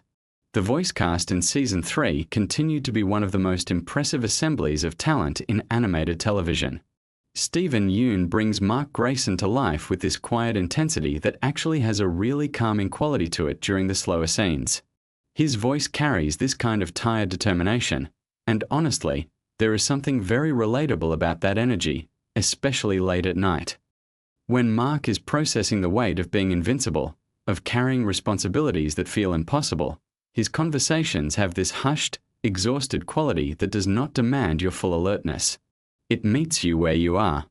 And speaking of voice performances, J.K. Simmons' Omni-Man is just extraordinary in this season. Without giving away every detail, the dynamic between Nolan and Mark in Season 3 reaches emotional depths that the earlier seasons were building toward. What is interesting is that Simmons brings this low, measured, almost contemplative quality to Nolan in the quieter moments. The character has evolved significantly from a shocking figure we met in Season 1, and that evolution is reflected in the way his voice has softened in certain scenes. There is a gravity to his presence that, in the right setting, Feels almost like hearing a very complicated bedtime story being told by someone who has lived through extraordinary things. Now let us talk about something that is genuinely fascinating from a production standpoint. The animation style in Season 3 made some deliberate choices that set it apart from other animated shows in its genre. The color palette in certain sequences was adjusted to be more muted and atmospheric, particularly during scenes that deal with grief, memory, or quiet moments between characters. This was not just an aesthetic decision. It was a narrative one. When the visuals slow down and the colors become more subdued, the show is communicating something to you emotionally, and that communication happens even when you are not fully focused on the screen. There is a certain rhythm to how Invincible tells its story that becomes almost meditative when you know what to listen for. The show alternates between periods of intense action and these really long stretches of character conversation and emotional processing. And it is actually those quieter stretches that make up a significant portion of Season 3. Characters sitting with their feelings. Characters talking through impossible choices. Characters being human, or whatever version of human they can manage to be, given everything they have experienced. Those stretches are genuinely calming to listen to. One of the most interesting facts about Season 3 is how it handled the theme of identity under pressure. Mark Grayson spends a huge portion of this season wrestling with who he is supposed to be versus who he actually wants to be. And that is a theme that resonates on a really deep level because most of us have felt some version of that tension in our own lives. We have all felt the weight of expectations that do not quite fit who we are. Listening to Mark navigate that, even half asleep, can feel surprisingly therapeutic. The show is essentially walking you through a very long, very dramatic therapy session with a superhero. The writing team for Season 3 drew heavily from the source material, Robert Kirkman's comic book series, but they also made some really thoughtful adaptations that changed certain storylines to work better for television. One of the interesting choices they made was to slow down some of the more emotionally significant moments and give them more room to breathe than the comics did. In a comic, you might get a few panels for a conversation that matters. In the show, that same conversation might stretch over several minutes, with long pauses, careful expressions, and music that fills the space between words. Those extended emotional moments are exactly the kind of thing that works beautifully as sleep audio.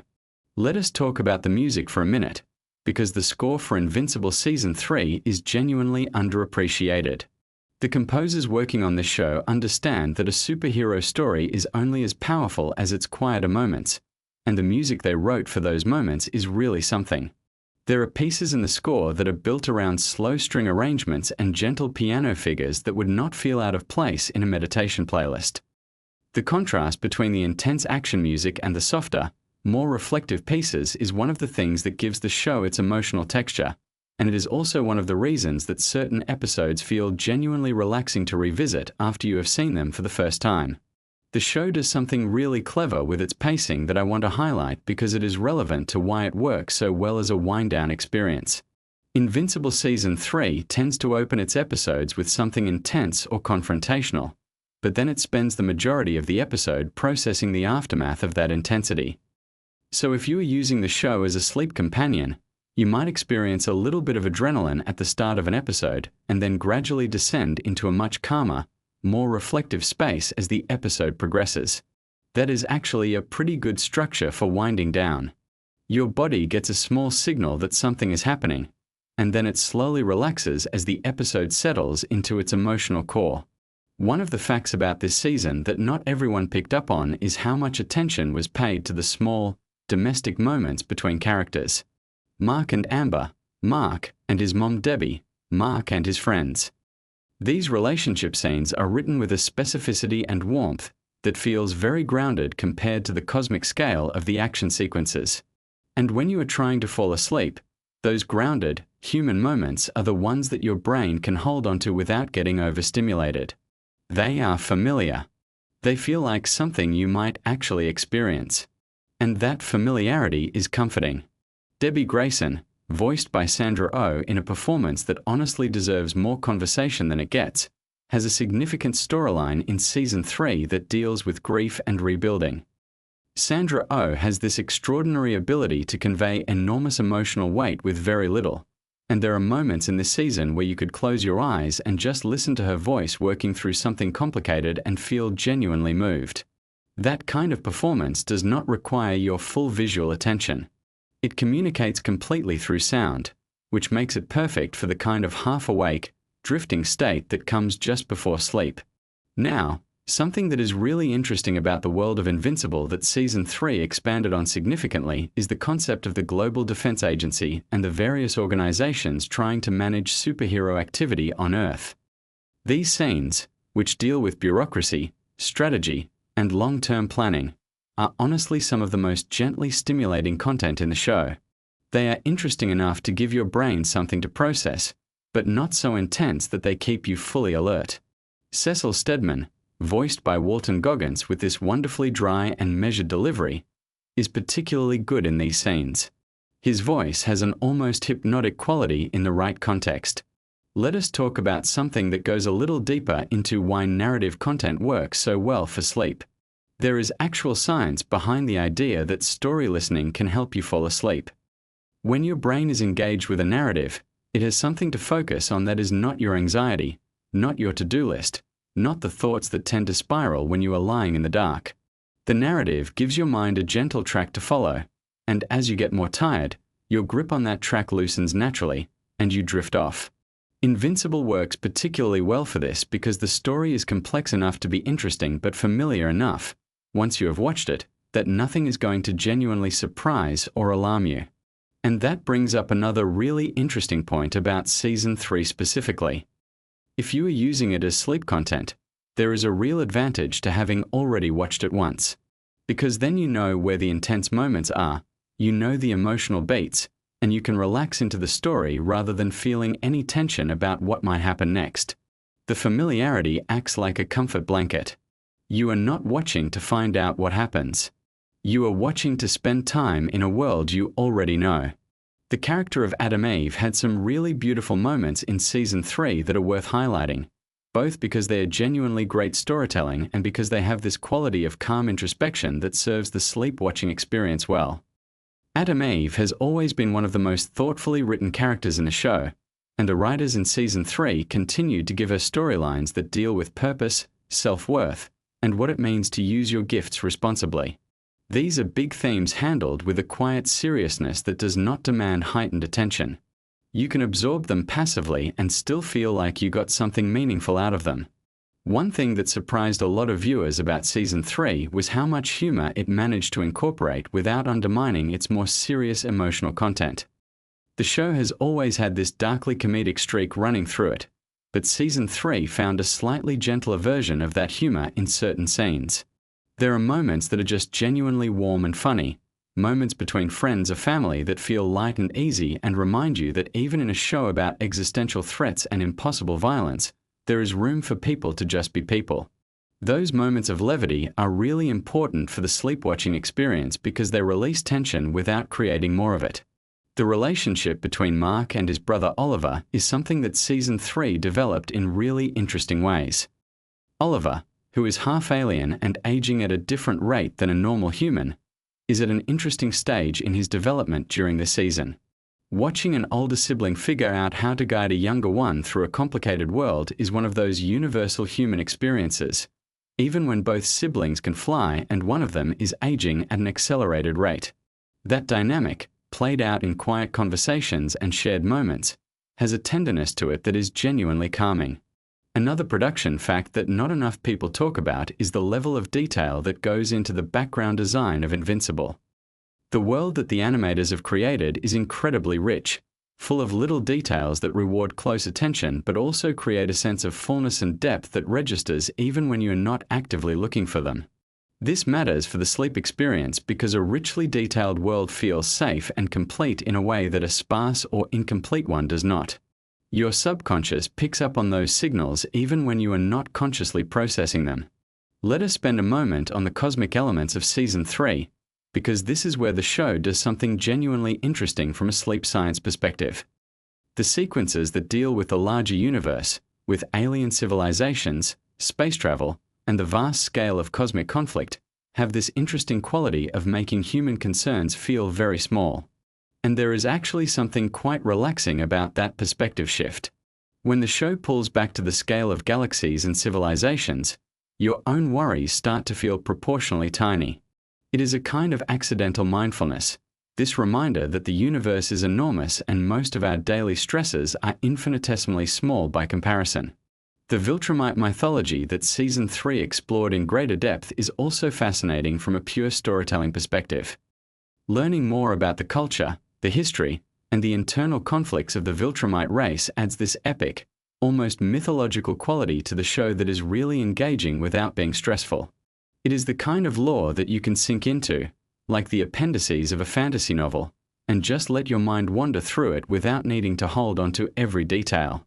Now, there is something I want to address directly, which is the violence question.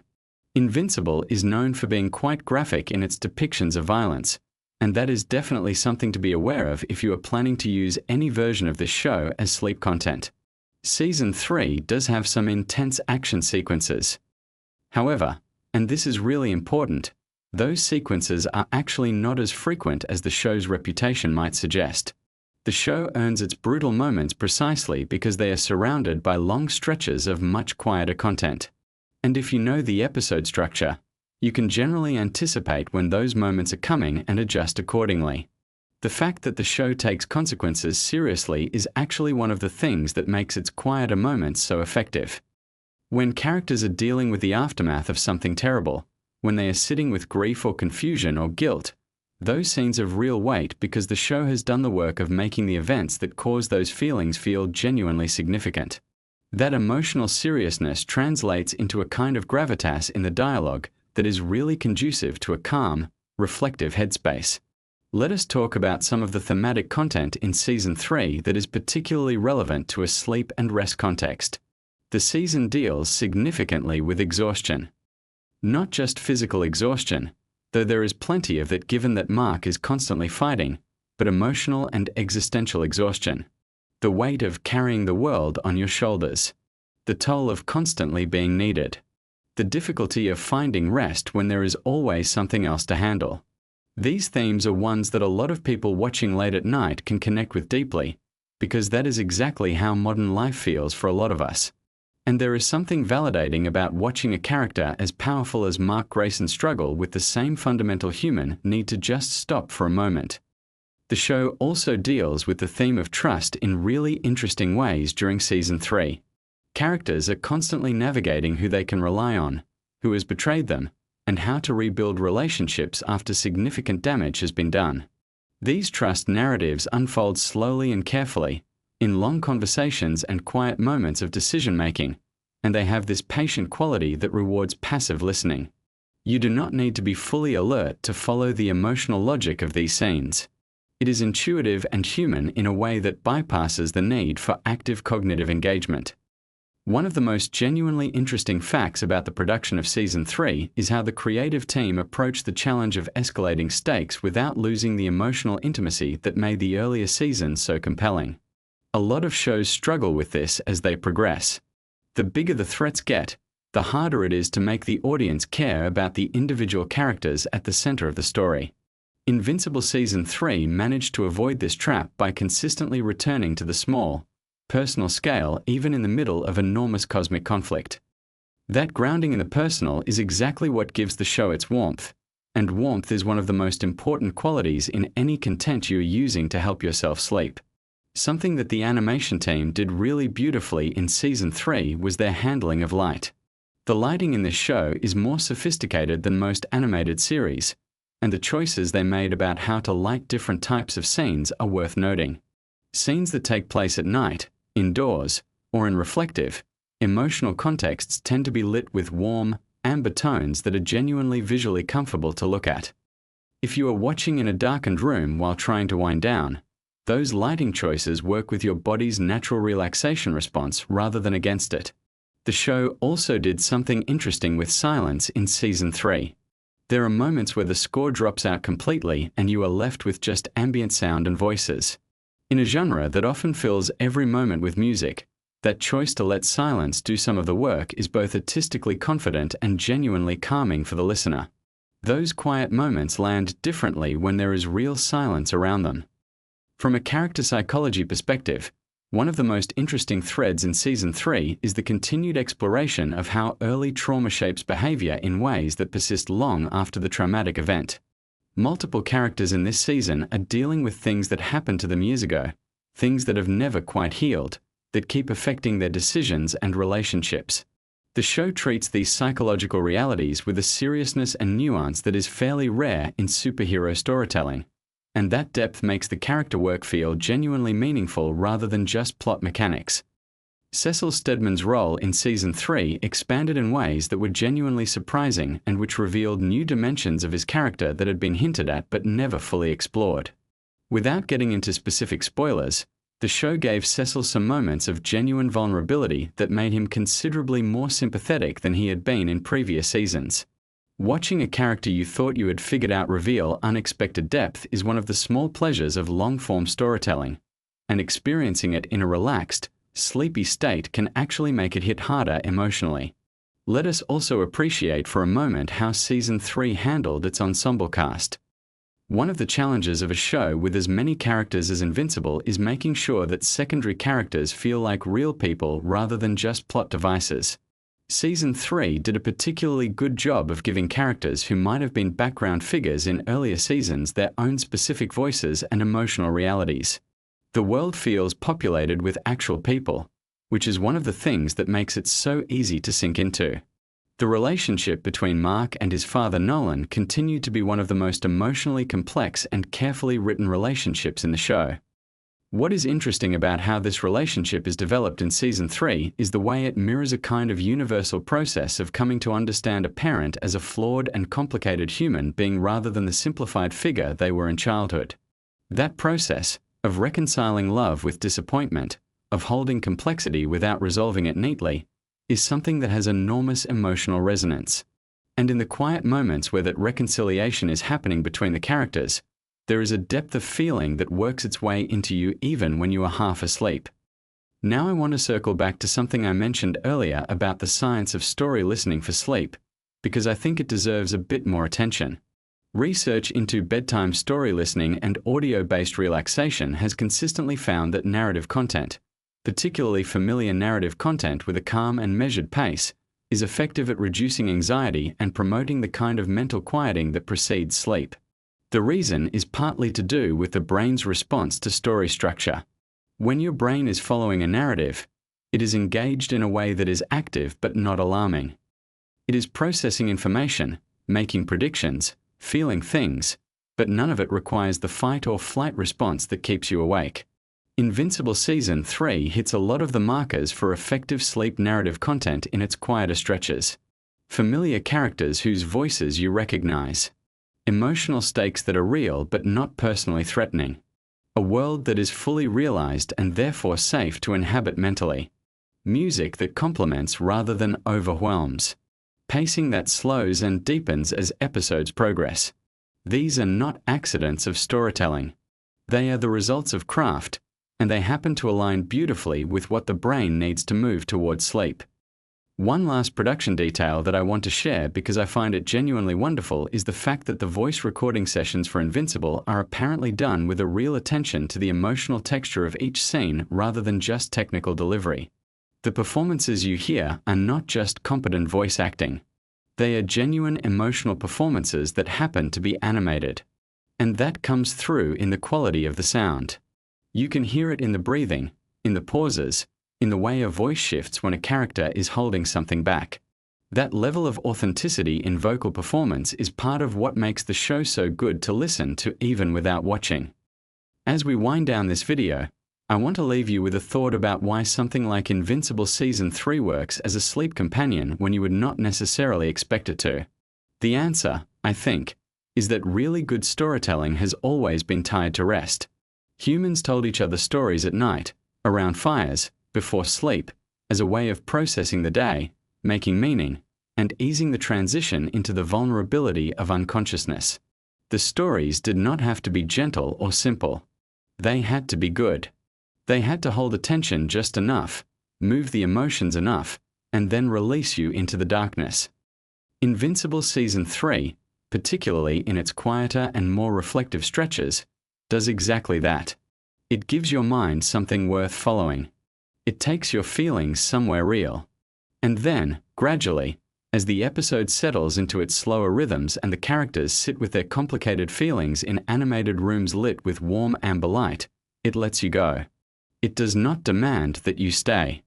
It just keeps talking, keeps being itself, and somewhere in the middle of all that complicated, beautiful storytelling, you drift off.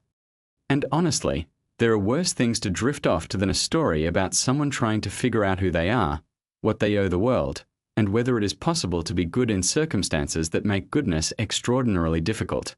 So tonight, if you are struggling to sleep, consider putting on an episode of Invincible Season 3. Not the action-heavy ones if you can help it, though honestly even those settle eventually. Put on one of the quieter, character-driven episodes. Turn the brightness down a little. Close your eyes or let your gaze go soft. Let the voices of these characters, these exhausted, complicated, trying their best characters, carry you somewhere. You might be surprised how quickly you find yourself at the edge of sleep, balanced right there on the threshold, with a story still unfolding softly around you. Thank you so much for spending this time here with me tonight. If this kind of video resonates with you, if you like the idea of exploring interesting facts about shows and stories in a way that is designed to help you relax and wind down, then please hit subscribe and let me know in the comments what show or story you would like to explore next. I read every single comment and your suggestions genuinely shape what I make. Sleep well. Take care of yourselves.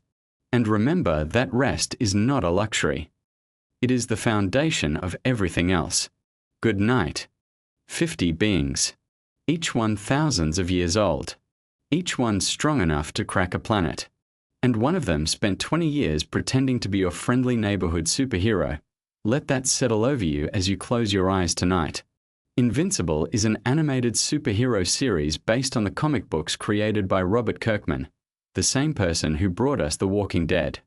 The show is incredibly detailed, layered with emotional storytelling, complex characters, and a universe that feels genuinely vast and alive. Tonight we are going to wander through some of the most interesting facts and details about the show, particularly around the storylines involving the Viltrumite civilization, the characters who carry this story, and the emotional weight that makes this show so much more than just a superhero action series. Let's begin with the world itself. The Viltrumites are an ancient alien civilization, incredibly powerful beings who have spent thousands of years conquering planets across the galaxy. What makes them fascinating is that they don't just conquer in the traditional sense. Their ultimate goal is something more calculated, more patient. They seek to blend their genetics with other species, to rebuild and strengthen their race, which over time had become dangerously small in number. Despite their immense power, there are only about 50 true Viltrumites left alive in the entire known universe. Think about that for a moment. 50 individuals, each one capable of leveling cities, each one living for thousands of years, and all of them working toward a singular purpose that has been ingrained in them since birth. Nolan Grayson, also known as Omni-Man, is one of those Viltrumites. He came to Earth roughly 20 years before the events of the show's main timeline, and his mission was to assess whether humans and Viltrumites could successfully interbreed. He wasn't just a scout. He was part of a long-term plan, an advance wave designed to prepare a planet for full Viltrumite colonization. He built a life here. He married a woman named Debbie, had a son named Mark, became the world's greatest superhero in the eyes of humanity, and spent 2 decades slowly becoming something he was never supposed to become. He became a person who actually loved his life on Earth. Now, here's the part that's so quietly heartbreaking if you really sit with it. When Nolan first arrived, he was hoping his son Mark would not develop Viltrumite powers. That might seem strange at first. Why would a Viltrumite not want his child to be powerful? The answer tells you everything about the complexity of this character. If Mark never developed powers, it would suggest that humans and Viltrumites couldn't successfully interbreed, and the Empire might have just moved on, told Nolan to abandon Earth and try another planet. But if Mark did develop powers, That was a signal. A signal that the experiment worked, that Earth was viable, and that the rest of the Viltrumite Empire would eventually show up to begin the colonization process in full. So when Mark did develop his powers at 17, Nolan knew that everything was going to change. The countdown had begun. And yet, rather than embracing that outcome, something in him pulled in a different direction entirely. He had been living as a human in many important ways. He had loved Debbie. He had watched Mark grow up. He had built friendships, routines, a quiet life alongside all the heroics. 1,000 years of following orders, of being a perfect soldier for the Empire, and it was 20 years on a small planet with a human woman and their half-human son that had finally started to crack something open in him. Mark himself, whose superhero name is Invincible, is the emotional center of the entire series. He's a teenager when his powers first manifest, and like any kid that age, he's figuring out who he is while also suddenly being able to fly and punch through walls. The show does something really thoughtful with his character. It lets him make mistakes. It lets him be wrong about things. It gives him a moral journey that doesn't arrive at clean answers quickly. One of the recurring tensions in his story is figuring out when it's okay to kill, when violence is justified, and where the line is between being a hero and being something darker. By the time the Viltrumite War storyline begins to unfold, Mark has been through an enormous amount.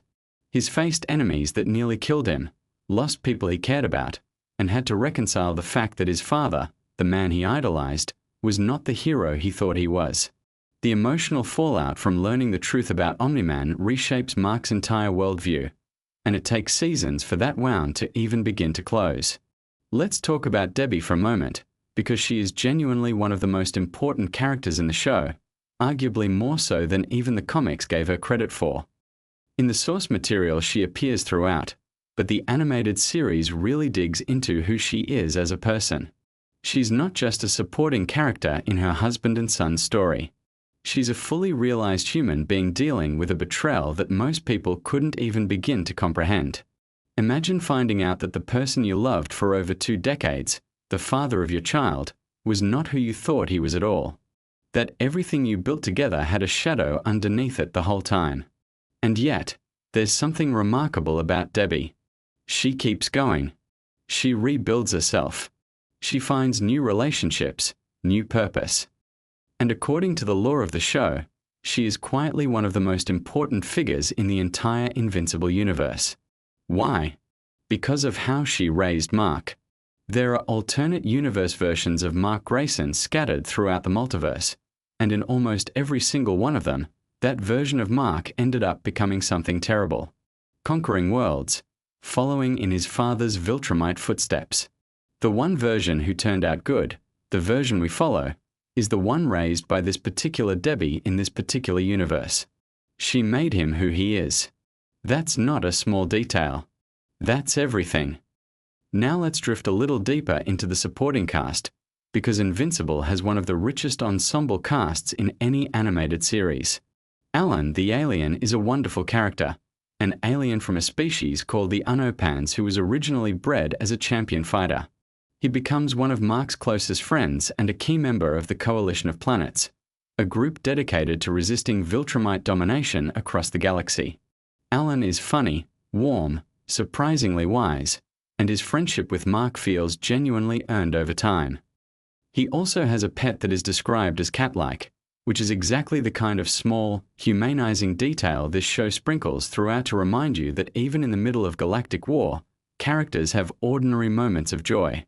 Oliver, Mark's younger half-brother, is another fascinating piece of this universe. His mother was from a species called the Thraxans, and Oliver grows at an accelerated rate, aging physically much faster than a human child would. He has complicated feelings about Omni-Man, their shared father, and a fierce desire to prove himself that sometimes overrides his better judgment. He's brave sometimes to the point of recklessness, and watching him navigate his own relationship with Nolan is one of the quieter emotional threads running through the Viltrumite War storyline. Tech Jacket in the animated series is a character named Zoe Thompson, a young woman whose powered suit gives her abilities to match some of the strongest fighters in the universe. The suit's artificial intelligence is a companion and guide in battle, and her father is portrayed as a warm and supportive presence, deliberately contrasting with the complicated father-son dynamics that run throughout the rest of the show. She joins the coalition team heading into the Viltrumite War, and her resourcefulness in impossible situations makes her a standout character. Conquest is the kind of villain who stays with you. An elder Viltrumite of immense power and cruelty, he views combat not as a necessary means to an end, but as something to be savored. His fight with Mark is one of the most brutal and emotionally costly battles in the entire series. By the time of their rematch, Mark has grown significantly as a fighter, but Conquest is no less dangerous. The fight is vicious, prolonged, and ugly in the way that only truly high-stakes combat can be. Mark barely survives. His injuries are catastrophic. But he wins, decisively and permanently this time, and the victory costs him nearly everything. What makes that fight resonate so deeply is what it represents within Mark's moral journey. Earlier in the series, Mark struggled enormously with the idea of killing. There was a version of him that wanted to believe there was always another way, that heroes didn't have to cross that line. But the show is honest about the fact that sometimes, facing a being like Conquest, hesitation is not mercy, it's just a slower kind of failure. By the time of their rematch, Mark has arrived at a place where he can make that choice, can carry it, can live with it. That's not portrayed as a victory in itself. It's portrayed as a weight he's chosen to carry, and the show treats that distinction with real care. The Viltrumite War itself is not a single battle. It's a campaign, a series of conflicts that will unfold across a significant stretch of the story. The coalition of planets, led by a character named Thetis, has been preparing for this confrontation for a long time, and even with their best fighters assembled, the raw power difference between them and the Viltrumites is enormous. Remember that these 50 remaining Viltrumites have conquered hundreds of worlds. They don't fight alone either. They have armies of beings from those conquered races fighting alongside them, worlds that serve out of fear or obligation rather than any loyalty. There's also the matter of a traitor, a mole within the coalition, which creates a tension of mistrust running underneath all the preparations for war. Who is it? What have they given away? How much does the Viltrumite Empire already know? These questions don't resolve quickly, and they color every planning session, every strategic decision the coalition makes. Cecil Stedman, the director of the Global Defense Agency here on Earth, is one of the show's most complex non-powered figures. He's not a hero in any conventional sense. He's a pragmatist, someone who believes the world is best protected through intelligence, contingency plans, and occasionally ruthless decisions made in the shadows. He monitors Omni-Man's return to Earth with careful attention, aware of the Viltrumite War beginning to take shape but seemingly calculating that the coalition might handle it before it becomes Earth's problem directly. Cecil knows about things he doesn't always share, and Mark's relationship with him is one of the most fraught and interesting dynamics in the show. Eve, whose superhero name is Adam Eve, is one of the most powerful beings on the planet, with the ability to reshape matter at a molecular level. She and Mark are deeply in love, and their relationship is one of the genuine emotional anchors of the series. As the Viltrumite War begins, Eve is dealing with a pregnancy, something she hasn't yet told Mark about. Her powers are unreliable because of the pregnancy, which keeps her from being able to join the fight.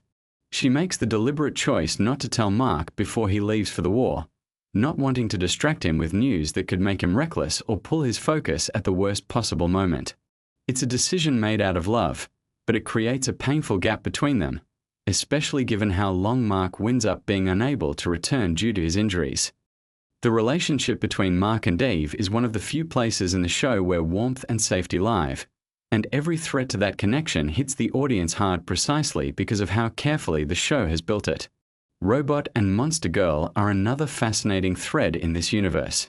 The two of them ended up trapped in an alternate dimension, and their story there plays out like something from a classic science fiction adventure. Entire civilizations, strange physics, years passing for them while only a fraction of that time passes in the main world. Their return to the main timeline, when it eventually comes, is going to bring its own complicated emotional reckoning. Battle Beast is a character who deserves his own quiet moment of appreciation. He is an alien warrior who lives only for combat, seeking opponents worthy of his abilities. He is not subtle. He is not political. He fights because fighting is the truest expression of who he is. But there's something almost honorable about his simplicity, and when he eventually joins the coalition's efforts against the Viltrumites, his presence tips balances in ways that matter. Let's come back to Nolan one more time, because there's something worth sitting with about his 1,000 years of life.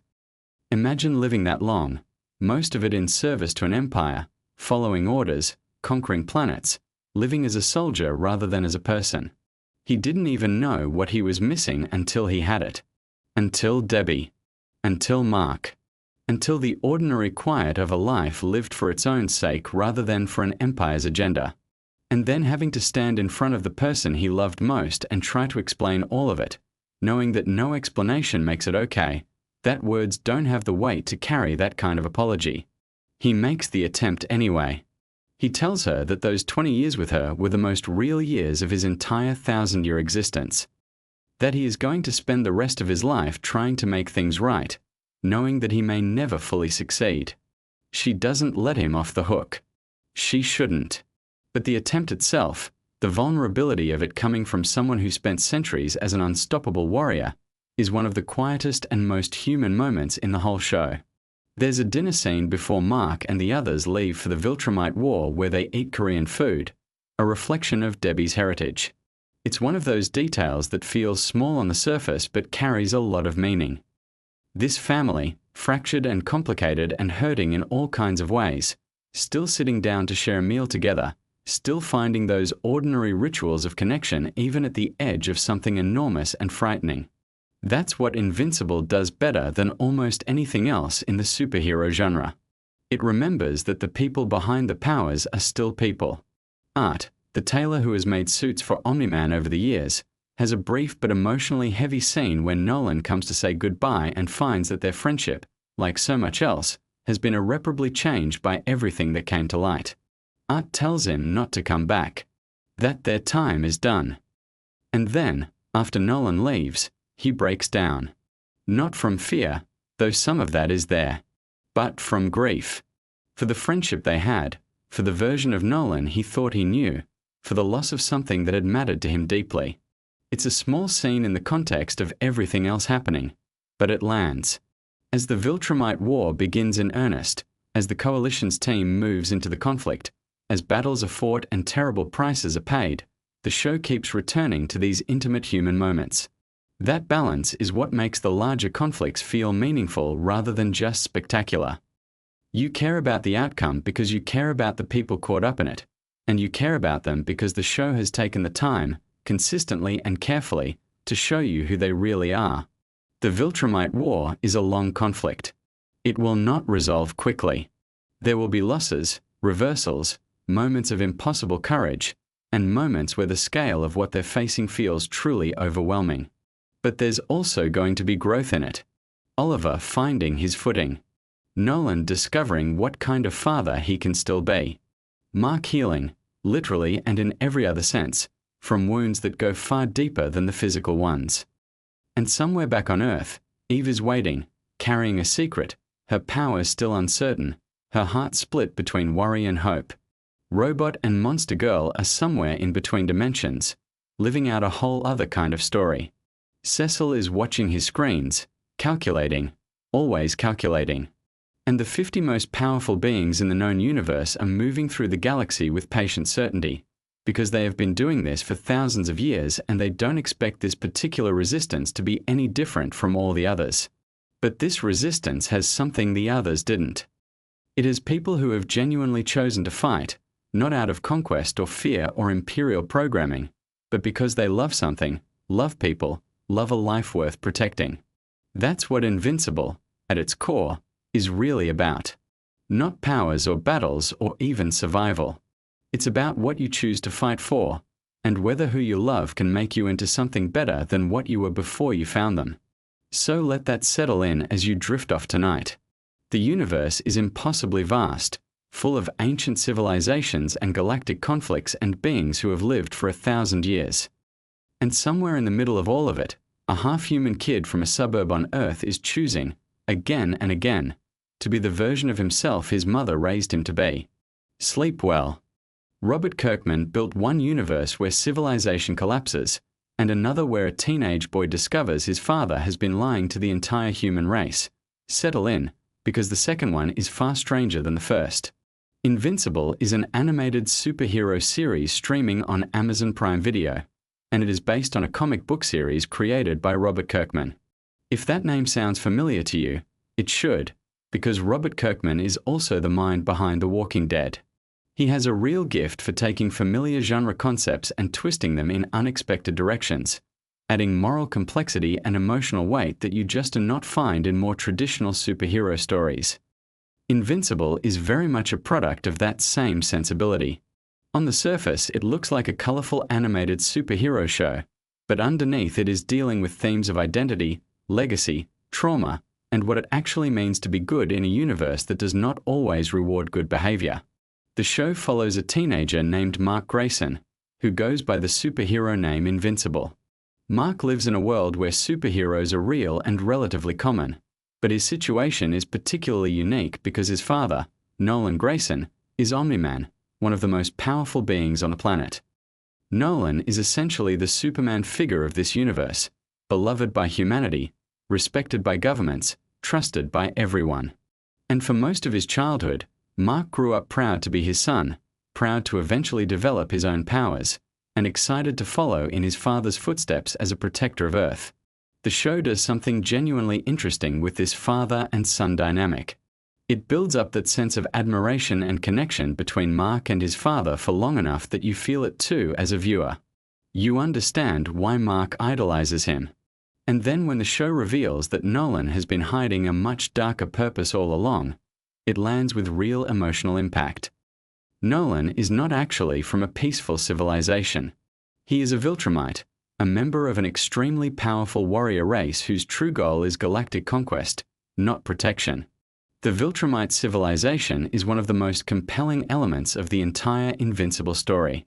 These are beings of extraordinary physical power, capable of surviving in space, flying at tremendous speeds, healing from almost any injury, and living for thousands of years. Some Viltrumites in the story are tens of thousands of years old. One character named Argol is noted to have been around 12,000 years before the events of the story, and he would have lived considerably longer if circumstances had not cut his life short. For Viltrumites, a human lifetime is barely a blip on the timeline. 1,000 years is something they can wait through with patience, treating it as a minor inconvenience rather than an eternity. This longevity is part of what makes the Viltrumite threat so difficult to deal with. They are not in a rush. They can afford to play long games, to plan across centuries, to let things develop slowly in their favor. And this is central to one of the most significant storylines in the show, which involves something called the Great Resurgence. The Great Resurgence is essentially a grand plan for cultural and biological survival. After a devastating conflict reduces the number of pure Viltrumites to a very small group, the remaining warriors are ordered to spread out across Earth, integrate themselves into human society, have children, and rebuild their population from within. The idea is that Viltrumite genetics are so dominant that even half Viltrumite children will carry the strength, speed, and longevity of their Viltrumite parent. Over generations, this would gradually increase the number of Viltrumite-capable beings in the galaxy without requiring a direct military campaign. The number of Viltrumites involved in this plan is specifically confirmed to be 37. 37 individuals scattered across an entire planet, doing their best to blend in with the billions of humans around them. And remarkably, they do a very good job of it. Even sophisticated surveillance systems fail to detect them initially. They take on ordinary lives, ordinary routines, and ordinary social interactions, which for beings who are used to being conquerors and warriors is quite the adjustment. One of the more quietly amusing aspects of this storyline is how differently each Viltrumite handles the task of assimilation. Some take to it more naturally than others. One character named General Craig seems to adapt almost immediately, throwing himself into human life with genuine enthusiasm. He picks up human habits, finds enjoyment in simple pleasures, and shows every sign of someone who has no interest in ever returning to a life of conquest. It is a surprisingly human response from a character who was previously defined entirely by military ferocity. Meanwhile, the character of Anissa faces her own version of this adjustment. Anissa is a Viltrumite warrior who in her natural state is someone you absolutely do not want to encounter on a bad day. The idea of her being instructed to be pleasant, sociable, and non-threatening to the humans around her is inherently loaded with tension. And the show uses that tension well, showing us just how much discipline it takes for someone like her to operate within these new expectations. The architect of all this is Thrag, who holds the title of Grand Regent of the Viltrumite people. This is the highest position among his civilization, and it comes with a very specific mandate. Thrag's primary responsibility, above everything else, is ensuring the survival of the Viltrumite species. That is his purpose, his identity, and the lens through which he views every single decision he makes. When he tells Mark that his role is to guarantee the continuation of his people, he is not speaking dramatically for effect. He genuinely means it in the most literal sense possible. Everything he does traces back to that mission. This creates an interesting dynamic with Mark, whose role becomes increasingly complicated as the show progresses. Mark is half Viltrumite himself, the son of Nolan, and therefore carries that same genetic heritage. Thrag at one point refers to Mark as a kind of Viltrumite savior, someone who, whether he likes it or not, has become central to the survival and continuation of his father's people. This is not a position Mark sought out or is comfortable with, but it is the reality he finds himself in. Mark's struggles in the show are not just external conflicts with powerful enemies. A significant portion of what makes his character compelling is the internal battle he wages with his own anxiety and trauma. As the story progresses through its later seasons, Mark begins experiencing vivid and disturbing hallucinations, particularly around the presence of Thrag. These are not simple nightmares he can shake off in the morning. They bleed into his waking life, into conversations with people he loves, into ordinary moments that suddenly become terrifying. He watches people around him be destroyed in his imagination while trying to hold a normal conversation with them. This psychological deterioration is handled with real care in the show. It does not just exist as a dramatic device. It reflects something true about what happens to a person who has been through sustained trauma and who is carrying the weight of decisions that affect billions of lives. Mark is a teenager, essentially, who has been thrust into circumstances that would be difficult for seasoned veterans to navigate, let alone someone still figuring out who he is. His relationship with Eve, known more formally as Atom Eve, is one of the emotional anchors of the series.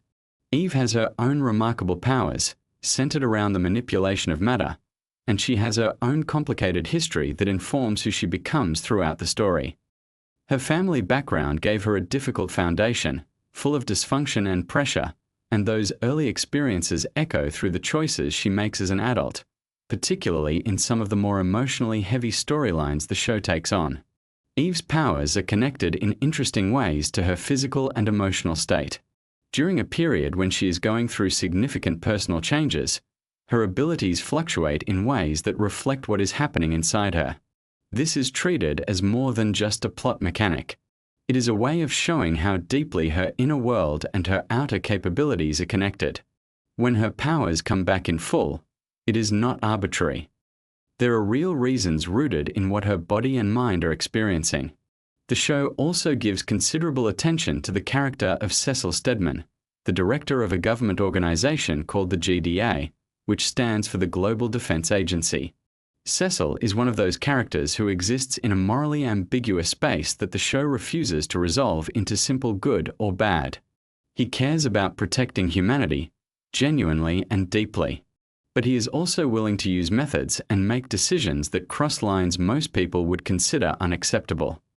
His relationship with Mark and with Omni-Man is built on mutual suspicion and occasional cooperation, neither side fully trusting the other, both sides needing each other anyway.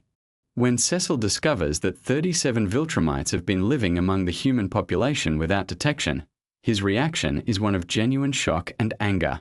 This is a man whose entire professional identity is built around knowing what threats exist and where they are.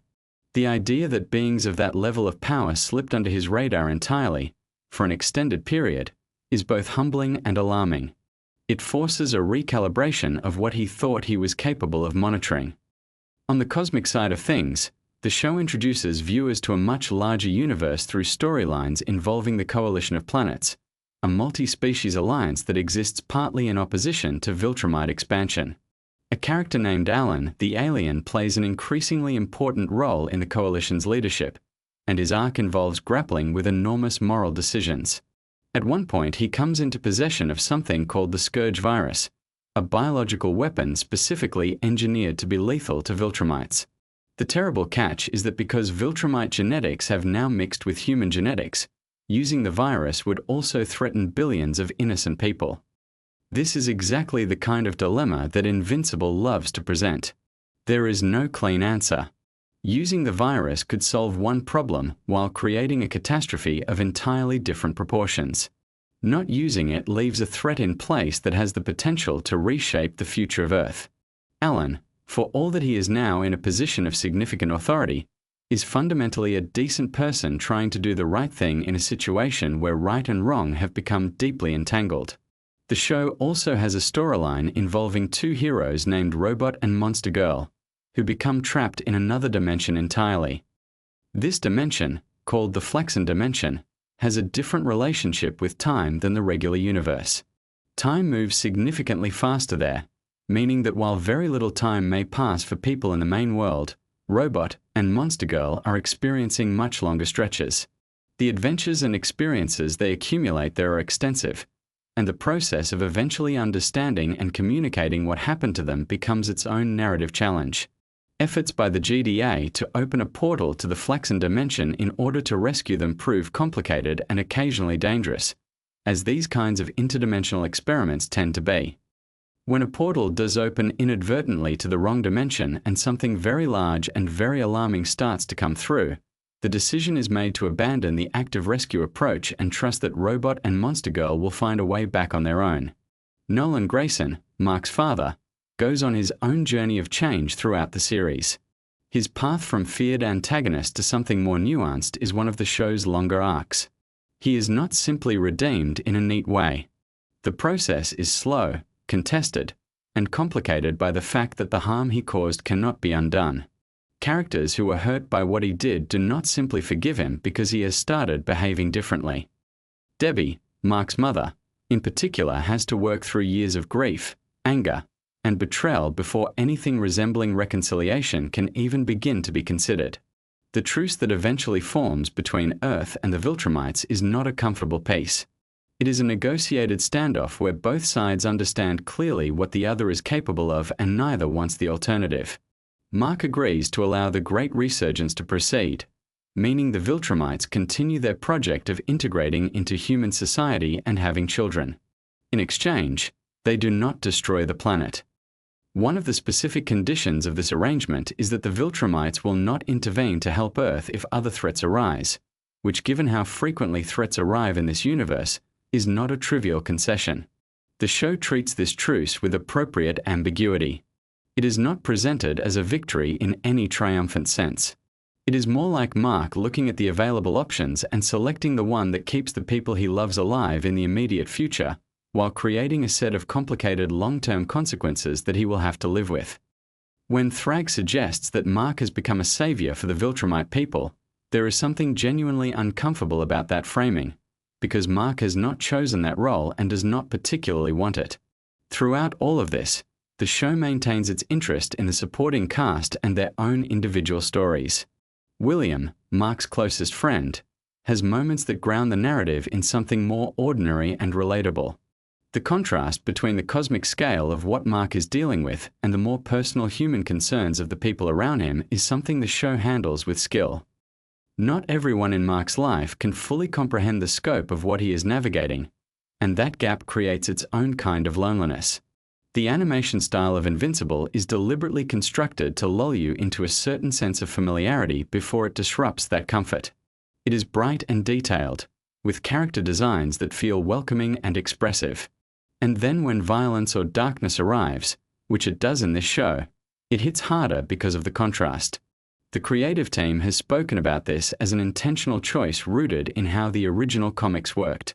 The artwork in the comics had a clean, almost cheerful quality that made the darker moments land with more force. Robert Kirkman completed the Invincible comic book series some years before the animated show caught up to those storylines, which means the destination of these characters is already written down somewhere. Readers of the comics know how things ultimately resolve for Mark, for Nolan, for Eve, and for the larger universe they inhabit. But the show adapts and adjusts as it goes, adding new sequences, altering pacing, and occasionally changing the specifics of how events unfold while maintaining the emotional core of what the comics established. The show has been renewed through its 5th season, with discussions about additional seasons likely happening behind the scenes at Amazon. Kirkman himself has expressed a desire to continue the story for as long as the show runs, and there is plenty of source material to draw from. Beyond the main comic series, the Invincible universe includes many spin-off characters and stories that could theoretically be adapted or referenced in the animated show. There is also a long-standing conversation about the possibility of a live-action Invincible film. Kirkman has discussed this at various public events with genuine enthusiasm, though the timeline for such a project remains uncertain. The challenges of bringing Viltrumites and their level of power to live-action convincingly are considerable, and the legal and logistical complexity of adapting material of this scale means that patience is probably required for anyone hoping to see it happen. For now, the animated series continues to be one of the most discussed superhero stories currently in production, drawing in audiences who might not have previously read the comics and giving longtime fans a chance to see these characters rendered in motion with full voice performances. So there you have it. The world of Invincible is vast, complicated, morally rich, and endlessly interesting to think about.